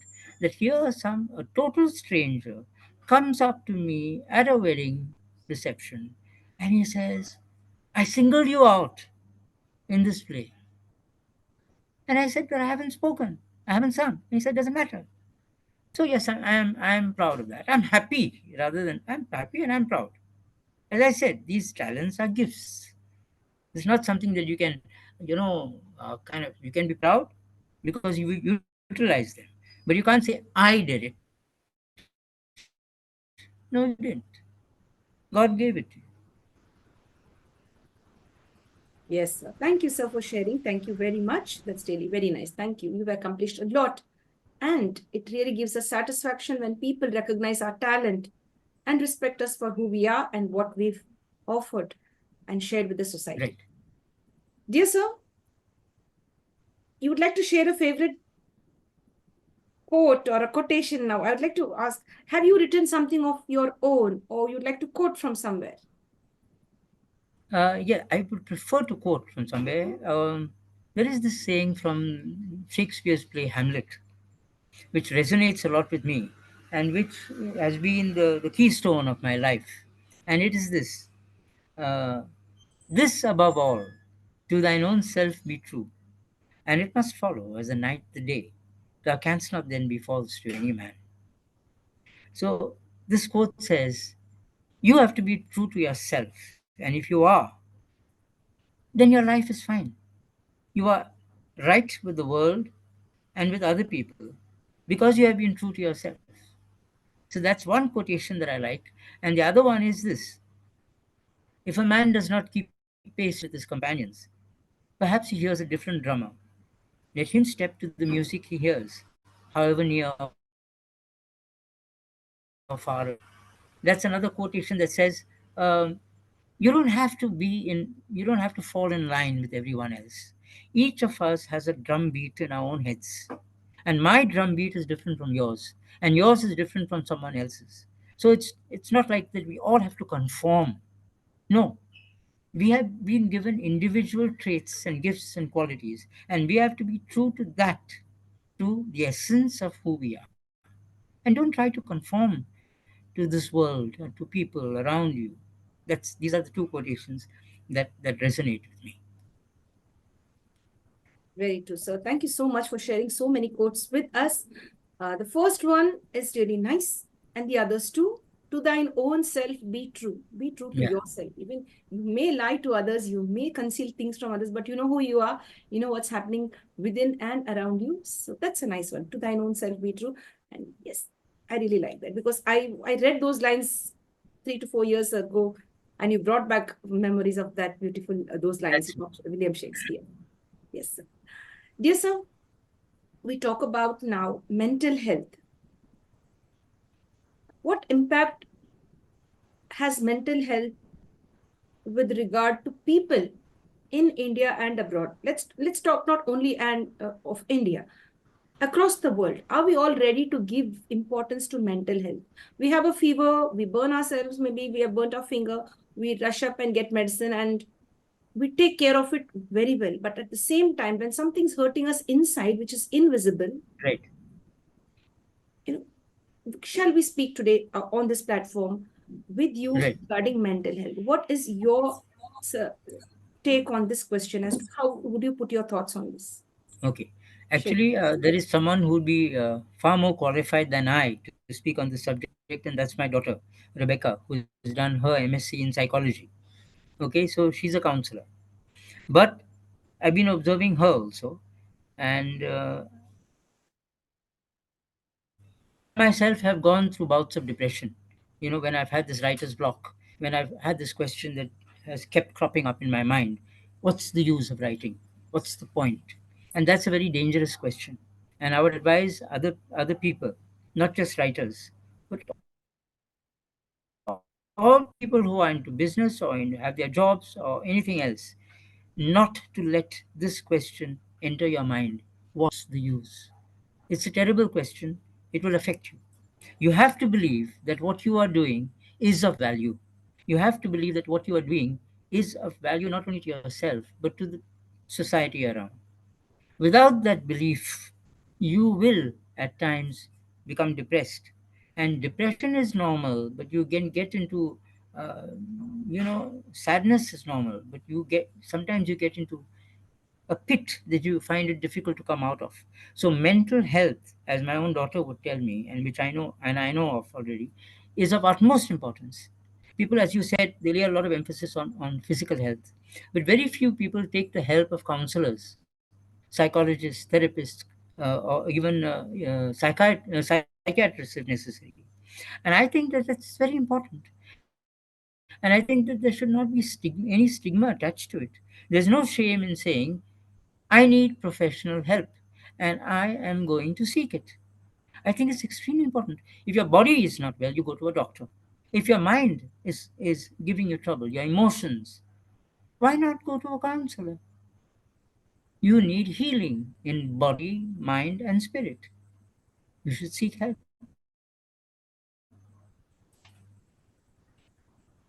Thank you so much. You explained that so well. Like, let's remove the stigma from meeting a counselor, getting psychological help when it's really required. Don't neglect mental health. Don't neglect your emotional well-being. If something's not okay, you want to speak to somebody, please come out and encourage others also to reach out to the right kind of counselors. That's really nice, sir. You put that very well. Thank you so much. Sir, how many languages are you conversant in? English, you're perfect.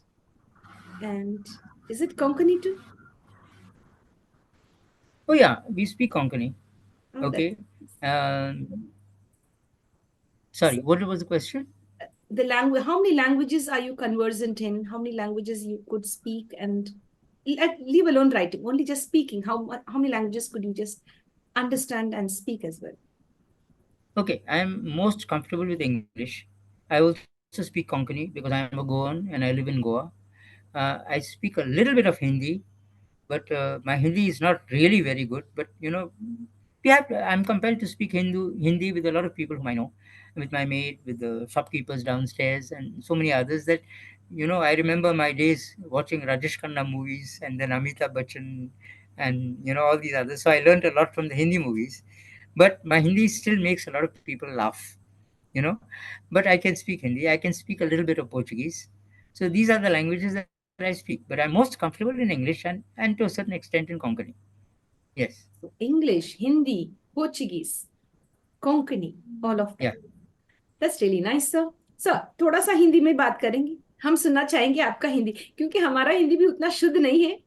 नहीं, आपका हिंदी शुद्ध है. Instead of speaking in Hindi, I'll tell you something funny. Many Hindi में years बता ago, दीजिए. हिंदी में बता नहीं दीजिए. नहीं, हिंदी में नहीं बोल सकता हूँ मैं इंग्लिश में बोलता हूँ.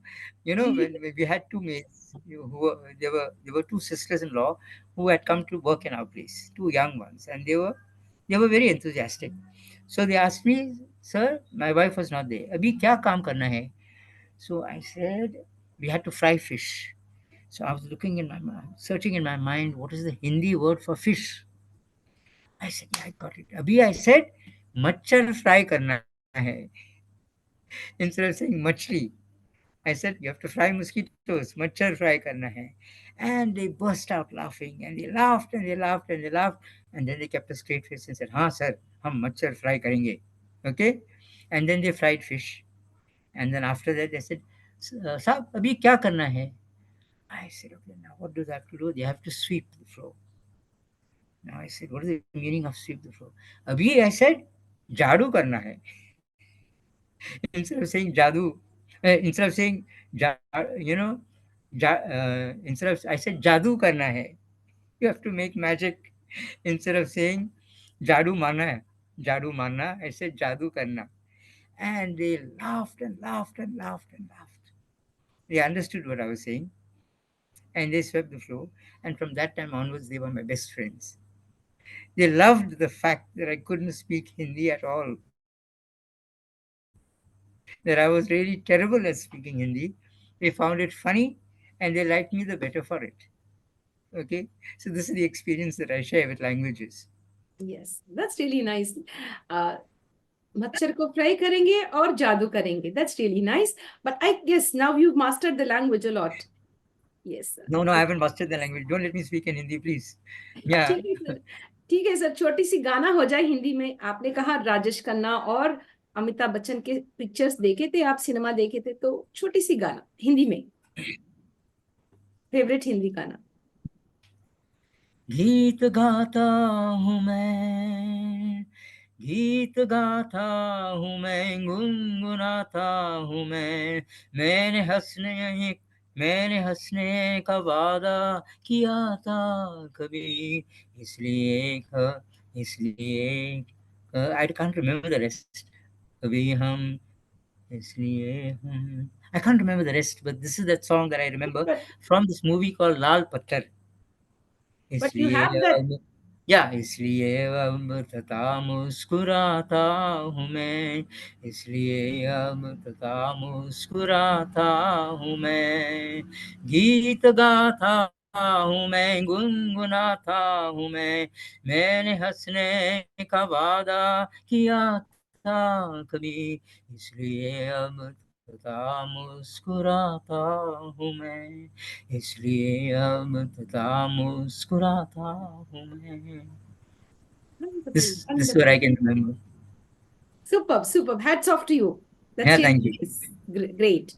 And you know, you were stuck up in the middle, but you didn't give up. Again, you went back. Again, you got the lyrics right, and again, you sang for us. Yeah, Thank yeah, you yeah, so yeah, much. yeah. Much appreciated, sir. बहुत अच्छा आपने गाया. बहुत बहुत धन्यवाद. शुक्रिया. That's Okay. really nice. You have a lovely Shukriya. voice too, Yeah. in Hindi as well. So that's really nice. So now you are a wonderful speaker. You're a great writer. You're a speaker. You're a great imaginative person too. Now, I'd like to ask you this. What would you prioritize, or where do you think you fit in as a great listener or a speaker? I'm not sure I'm very good at listening. Okay, I would like to be a better listener, because when you listen with people, you empathize with them. Okay, so I don't know how good I am as a listener. I think I like talking too much, and that is probably a flaw, a weakness that I have. Okay, so while I know, and I don't, uh, if I am a good speaker, it is by accident. I don't work at it. I just speak from the heart. I don't rehearse, I don't practice, I don't think much about what I'm going to say. But I would like to work on my listening more than my speaking. Speaking comes easy to me, okay? But listening is an art that I have to learn. Great, sir. Thank you. How humble you are. I like the humility. I like the honesty. You're very transparent, when you're sharing about yourself. You Okay, make yourself crystal clear that, yes, this is me. There is no, you know, screen in front of me, or I'm not yeah, hiding anything. This is who I am, and this is how I am. right. I have my weaknesses and I have my strengths too. That's really nice. Yes. So, what type of a superpower would you want from the Almighty or the universe? If you had a chance meeting the Almighty or the universe gives you a superpower and asks you to choose your own superpower, which you could choose, what would you choose? Ah, lovely question. Uh, no, I would like the power to turn evil into good, if there is such a thing. To turn evil thoughts into good thoughts. That includes myself, and that includes other people.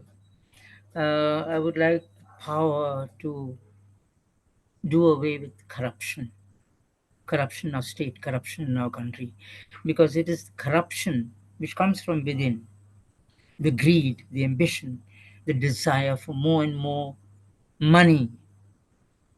People move from the Congress to the BJP and vice versa for 20 crores and 40 crores overnight.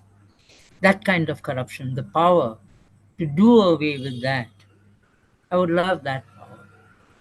The power to make people understand that, hey, you know, you think that you have just one life, but you don't.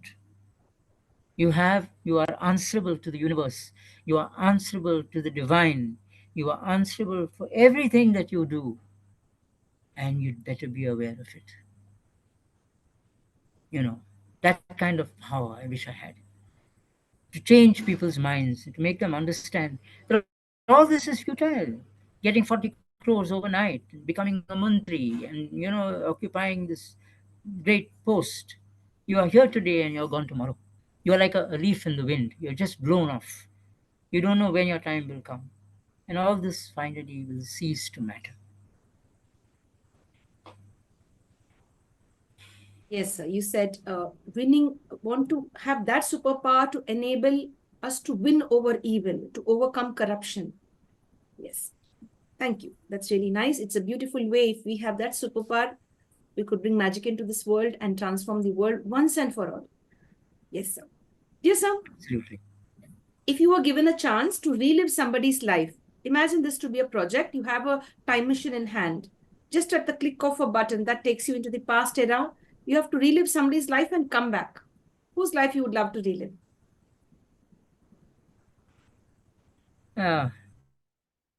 There are, I can think of Mahatma Gandhi.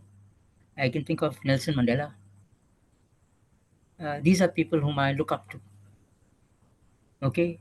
Um, these are people who have changed the course of history, who have wrought miracles with their own humanity, with their courage, with their perseverance. These are ordinary human beings like you and me who've made their lives extraordinary.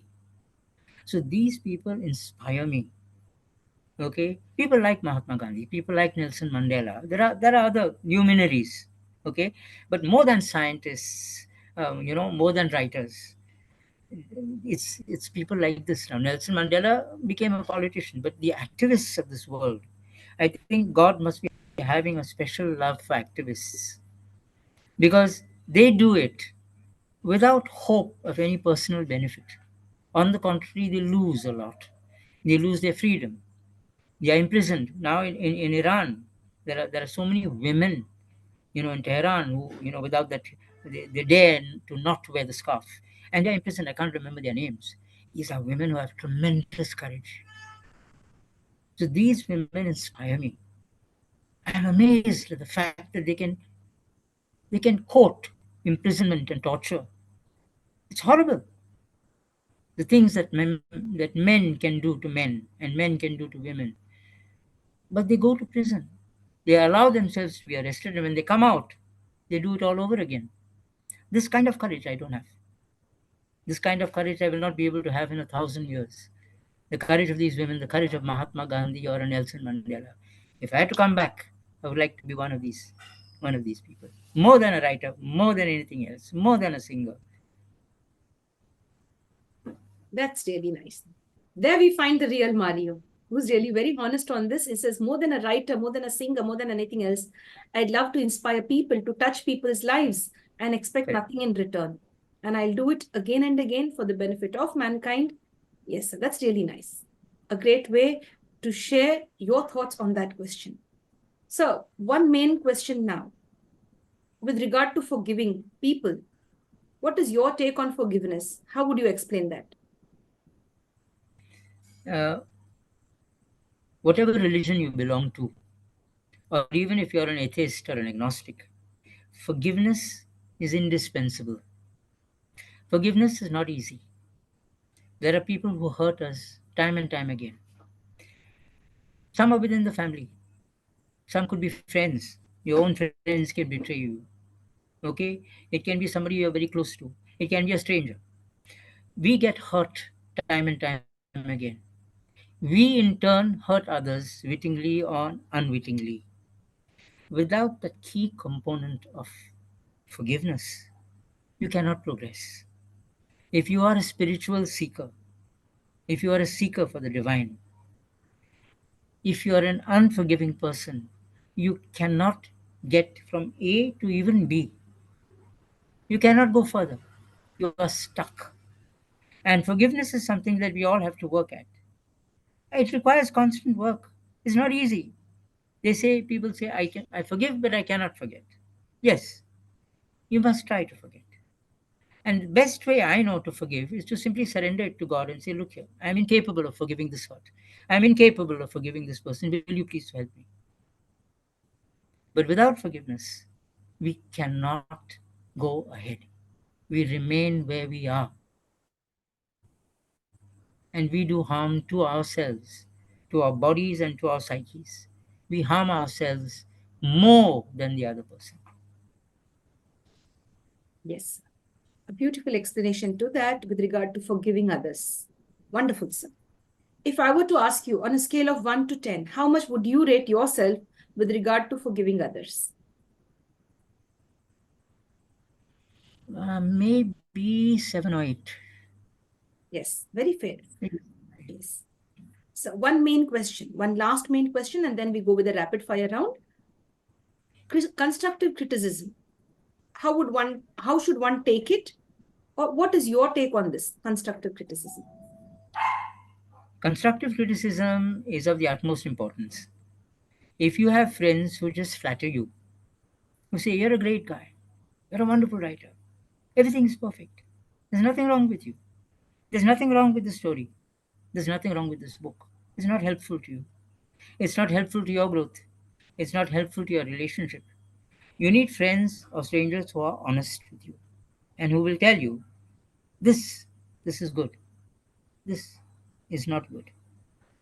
In yourself, for example, if somebody criticizes me and says, this temper of yours, this habit when you lose your temper, you use language that is unbecoming of you, it's not right. I have to say, yes, you're right. You're absolutely correct. It's wrong. If somebody says, you're a greedy person, how many scoops of ice cream do you need? I have to say, yes, you're right. And if somebody points out flaws in my writing, I have to accept it. Yes, I could have done better. You're right. This story did not come out well. The language that was used was not appropriate. How are you going to grow if you don't accept criticism, if you don't accept constructive criticism? It's a very essential part of your growth. And if you refuse to accept it, you are not growing. It's as simple as that. Very well explained, sir. Beautifully explained. It's very healthy the way you have explained that. It makes everyone now to focus on constructive criticism and enable themselves to grow because we have this ego coming in the middle. When Oh, it's yes. Oh, yeah, yes. so that will break Always. that ego and make you understand that yes, constructive criticism is healthy. Take it in the right spirit and transform and grow. Beautiful, sir. So we've Thank had you. an enriching experience with you. I want to let you go. I would like to sit and talk to you because there's such a lot of good things that you are sharing and you're putting so many things so beautifully across this platform. But I know Thank I've you. taken a lot of time from you, right from I think more than 1.5 hours to almost close to 2 hours. There's a small segment called as the rapid fire round, which will take another 10 Ah, minutes. May I take another 10 minutes from you, please? okay. Yes, sir. Thank you, sir. All right. Thank you, sir. Last 10 minutes, my dear friends. Sir has been very kind with us in spite of having a busy schedule. He's been sharing his time with us. It's now the rapid fire round. We'll be quick and crisp on this. So the answers should be in one word, 2 words, or maximum a sentence.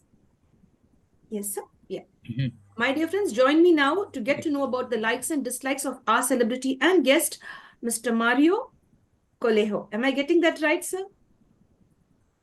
Your No, surname, Mr. and no, sir. Mario. Just Mario. Forget the Mario. surname. Sir Yeah. loves to be called as Mario. He will just tell you, don't call me anything. You just call me Mario. That's really nice Yeah. to be down to earth. Yes, Mario, you're very, very down to earth. Among all the 12 months, which is your favorite one? Oh, December. Christmas time. Among all the 7 days, your favorite day? Saturday and Sunday. Saturday more than any other. Saturday, Sunday. You put both of them. Your favorite number? Yeah. 5. I was born on the 5th of July. 5th of July. That's great. Yeah. The insect that you don't like? I don't know. Cockroaches, I don't like. Snakes and rats, I'm not fond of. Yes. Is it tea or coffee? I love coffee, but because I'm taking homeopathic medicine, I take tea. Black, okay, black tea, decoction or milk? I Mixed prefer milk. Yes. milk tea. Okay. Yeah. Yes. With lots of sugar, which I'm not supposed to have. Oh, that's really nice. When you say sugar, sweets, your favorite sweets, sir? Oh, there's halwa. There's a Christmas sweet called dodol. Actually, don't talk to me about sweets. I'll be here for the next 15 minutes. Same thing with me. Even I'm Yeah. also very fond of sweets. But I've Right. heard the special sweet of Goa, the famous one is Bebenka, if I'm not mistaken. Bibinka is good. Bibinka is very sweet and rich. But my personal favorite is dodol. Dodol is a dark Christmas sweet. You have bibinka, dos, and dodol. So among all these three, I would recommend all of them. Would you like to spell out this word for us or make it more clear? What's this Yeah, in the starting dodol. with D? Yeah, Dodol. Dol dol. Dodol. It's a Dol. dark colored sweet Dol made of dol. jaggery. There's a lot of jaggery in it and coconut, and it's delicious. Yum. Okay. My mouth is watering. Yum. Yeah, Yeah. Yummy. Yes. I love jaggery and coconut too. Yes. We'll try that. I haven't tasted it. yeah, And friends, if even you haven't tasted it, do try it out. Let's try it absolutely. and see. Yes, sir. Dear sir, the next question coming up. Life is all about money or happiness. Oh, happiness. You're an early bird or a night owl. I'm a night owl. Is I it wake up at 7, but I'm a night owl. That's really Hmm. nice. Night owl and waking up at 7. Great. For me, no, sir. It's just the opposite. If I Huh? sleep late, I'm going to get up very late in the morning, and Ah, that I have to work upon. that's because you're young. As you get older, you need less sleep. That's me. Yes. Dear sir, salty, sweet, spicy, or sour food? All of them. All of it. All of them. Yeah. Yes. When you're all alone, you're sitting on a chair and nothing's around you, no gadgets, no books, not a pen and paper too, no relatives and friends close by, alone.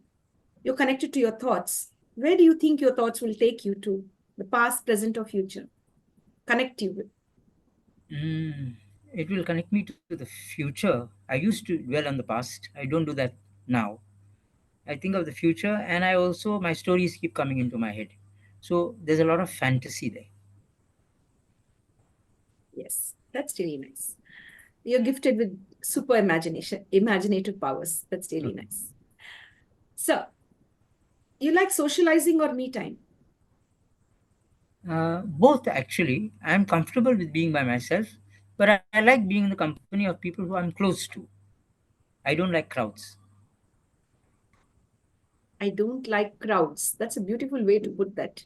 Somewhere I Yes. could fit myself too into that. I too don't Yeah, like yeah. crowds. Yes. Yeah. So, Goa is all of beaches. Lots of beaches. Goa is famous for beaches. Now, if you were given a chance to select between a beach and a forest, what would you select? When I was younger, it was a beach. Now it will be a forest because the greenery is going away very quickly. So the beaches will always be there, although there is quite a bit of sand erosion. But there's nothing like greenery. There's nothing like the coolness of a forest. So Yes. forest for me. The pleasant, the shade Yes, of trees, the flowers, yes, the yes, fruits, the absolutely smell of air, all of that. correct. Dear sir, what is one nice thing you'd like to tell about Goa? Something positive, or maybe it could be a food, or maybe it could be a souvenir people would love to take from Goa. What is that special thing which you'd like to suggest for us today? I think in Goa, more than the beaches, more than the temples and the churches, more than the greenery, more than the cafes. There are any number of cafes that exist now, any number of restaurants that have sprung up all over Goa. It's basically the people. In general, Goans are warm people, warm and welcoming. We still are, as we used to be. We have, unfortunately, a whole lot of corrupt politicians, and so the system is corrupt here. But accepting those, if you do accepting meaning EXCEPT, not accepting. Apart from those, I think the richness of Goa lies in the land and its people. These two things. the land and its people. Yes, a beautiful way. So, my dear friends, well, Goa is a welcoming place. If you'd love to visit Goa, you could. And of course, if you visit Goa, visit Mario, sir, take his autograph and let us know about it. I Yes. like that. Yes. Dear sir, is it song or dance? What would you prioritize? Both. You start with song and then you move to dance, and the two are Oh, inseparable. great. Oh, Yeah, yeah, great. yeah, yeah. Absolutely. Wonderful. Super. Is it walking, a two-wheeler, or a four-wheeler where you feel comfortable? Oh, always walking. Always. If you were given a chance to pick up the book that you love, you wanted to read all of these years, and it's right in front of your eyes, and great music too, you have to select one, either the music or the book. Very difficult. That's one question I find impossible Because to you are answer into both. because I love reading so much. Yeah, yeah, it would have to be both. I want everything, you see. So I can't choose between the two. If I pressurize you and say you have to select one, what would you take first? Maybe a song. Music. We go with Song. music. A Song and music. great song. Yeah. Your favorite season, sir? Always winter. Now in Goa there is hardly any winter. December was supposed to be very cold. Now the chill is coming in January. So it's the winter. It's not the monsoons and it's definitely not the summer. Summer is horrible. Definitely Yeah. not the summers. Yeah, yeah. Yeah.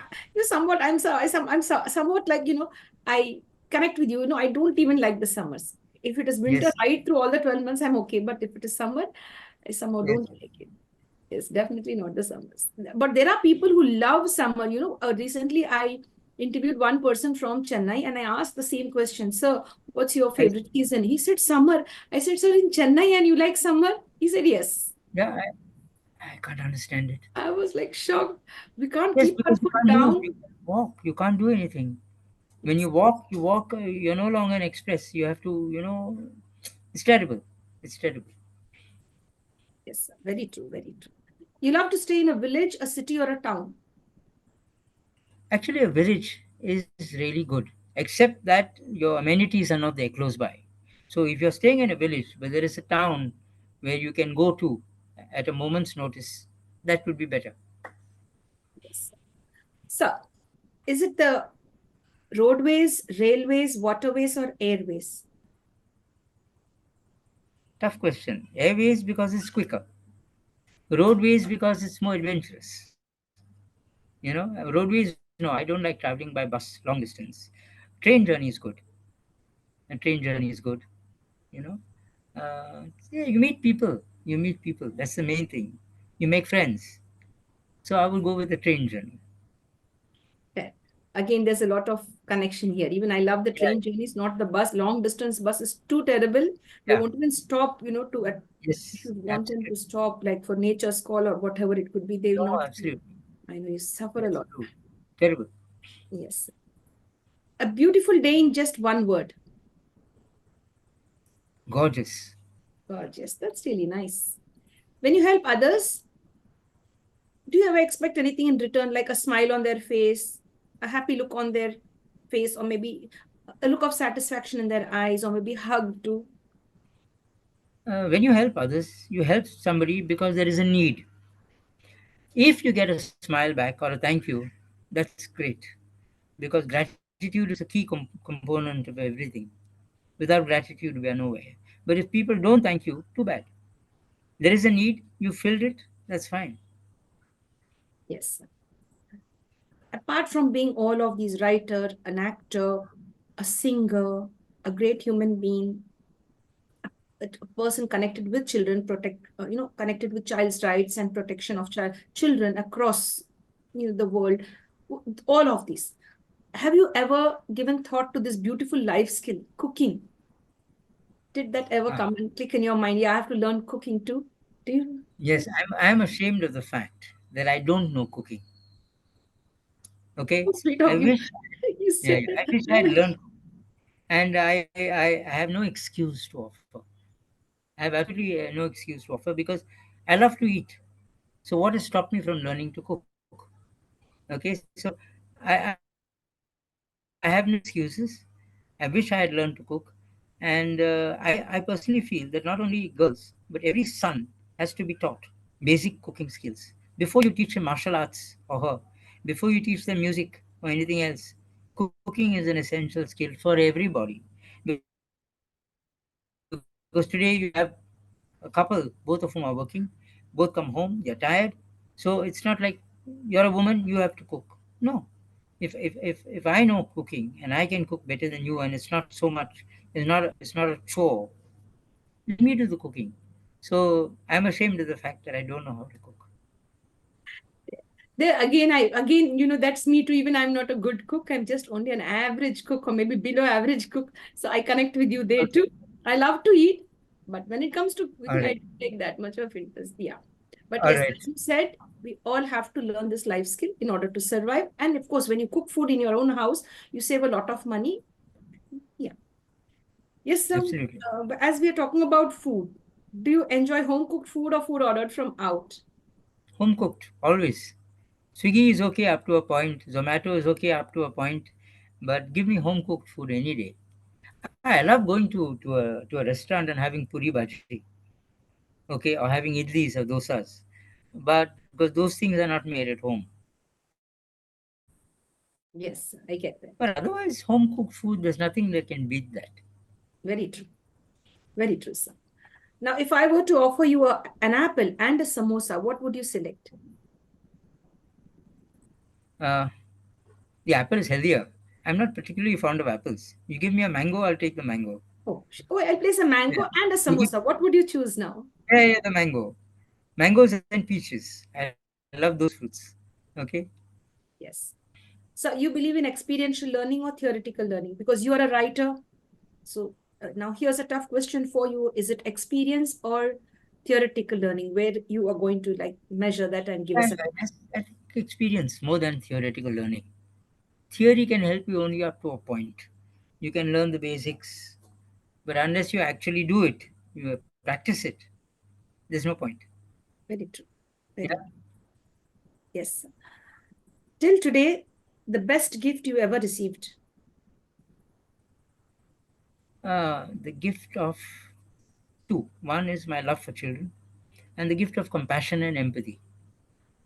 I believe that I am a compassionate person, and I hope would wish that for every child of mine and for every nephew and niece of mine, that they should be given the gift of compassion, kindness and compassion, as the Dalai Lama says. Kindness and compassion, he says, is my religion. And basically, whether you are a practicing Hindu, Catholic, Muslim, an atheist, or agnostic, if you are a kind person, that's all that is required. I believe that. Very true. That's so nice. Thank you, sir, for that beautiful answer. A big message too hidden in that for all of us. So, you find pleasure in giving gifts or receiving gifts? Oh, both. But I love giving gifts to children, especially. Okay. As I told you, I have neighbors who are children. So the smile on their faces when you give them it can be just a little candy bar. It doesn't have to be a big gift. Children don't expect great gifts. But I must admit that on my birthday, I love to receive gifts. Okay, I'm like a child in that sense. I have not grown out of the pleasure of receiving gifts, and I also like to give appropriate gifts to people. It's not just any gift. You have to think and say, what does this person like? What would this person like? And then you get that particular gift and give it. So giving and receiving equally important to me, equally pleasurable. Yeah, it's a very honest way to share all of that. So that's really nice. As you said, I feel like a little kid on my birthday. When I receive gifts and presents, I do feel good. We all do feel good. And you've been very honest on that. Yes, it feels Okay, good to receive gifts and as well as give the appropriate gift or as to who that person is. You have to think about that gift before gifting it to them. right. So one last question, sir. One last request Okay. and we end the session. And we really Yeah. thank you for your time. You have to now give me three gifts and give us on the International Fab Talks three gifts. The three gifts of three beautiful words. You being a person of letters, I'd like you to share three words which could create a lot of positive impact in our lives. Apart from please, sorry, and thank you, kindly share three words which could empower us. as a gift, as a parting gift. Uh, okay, it's more than three. Maybe it's six words. Okay, so I would say, be yourself with all your heart. In one line, be yourself with all your heart. Whatever you're created to be, don't try to be somebody else or something else. Just be yourself, but give 100% to that.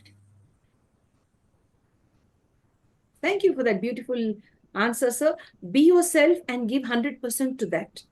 Just not, don't show only a little part of yourself. Give your entire self, be yourself and contribute to the growth of yourself, and work hard when with yourself, so that you could give your very best to others. When you work on yourself, you start giving out the best to others too.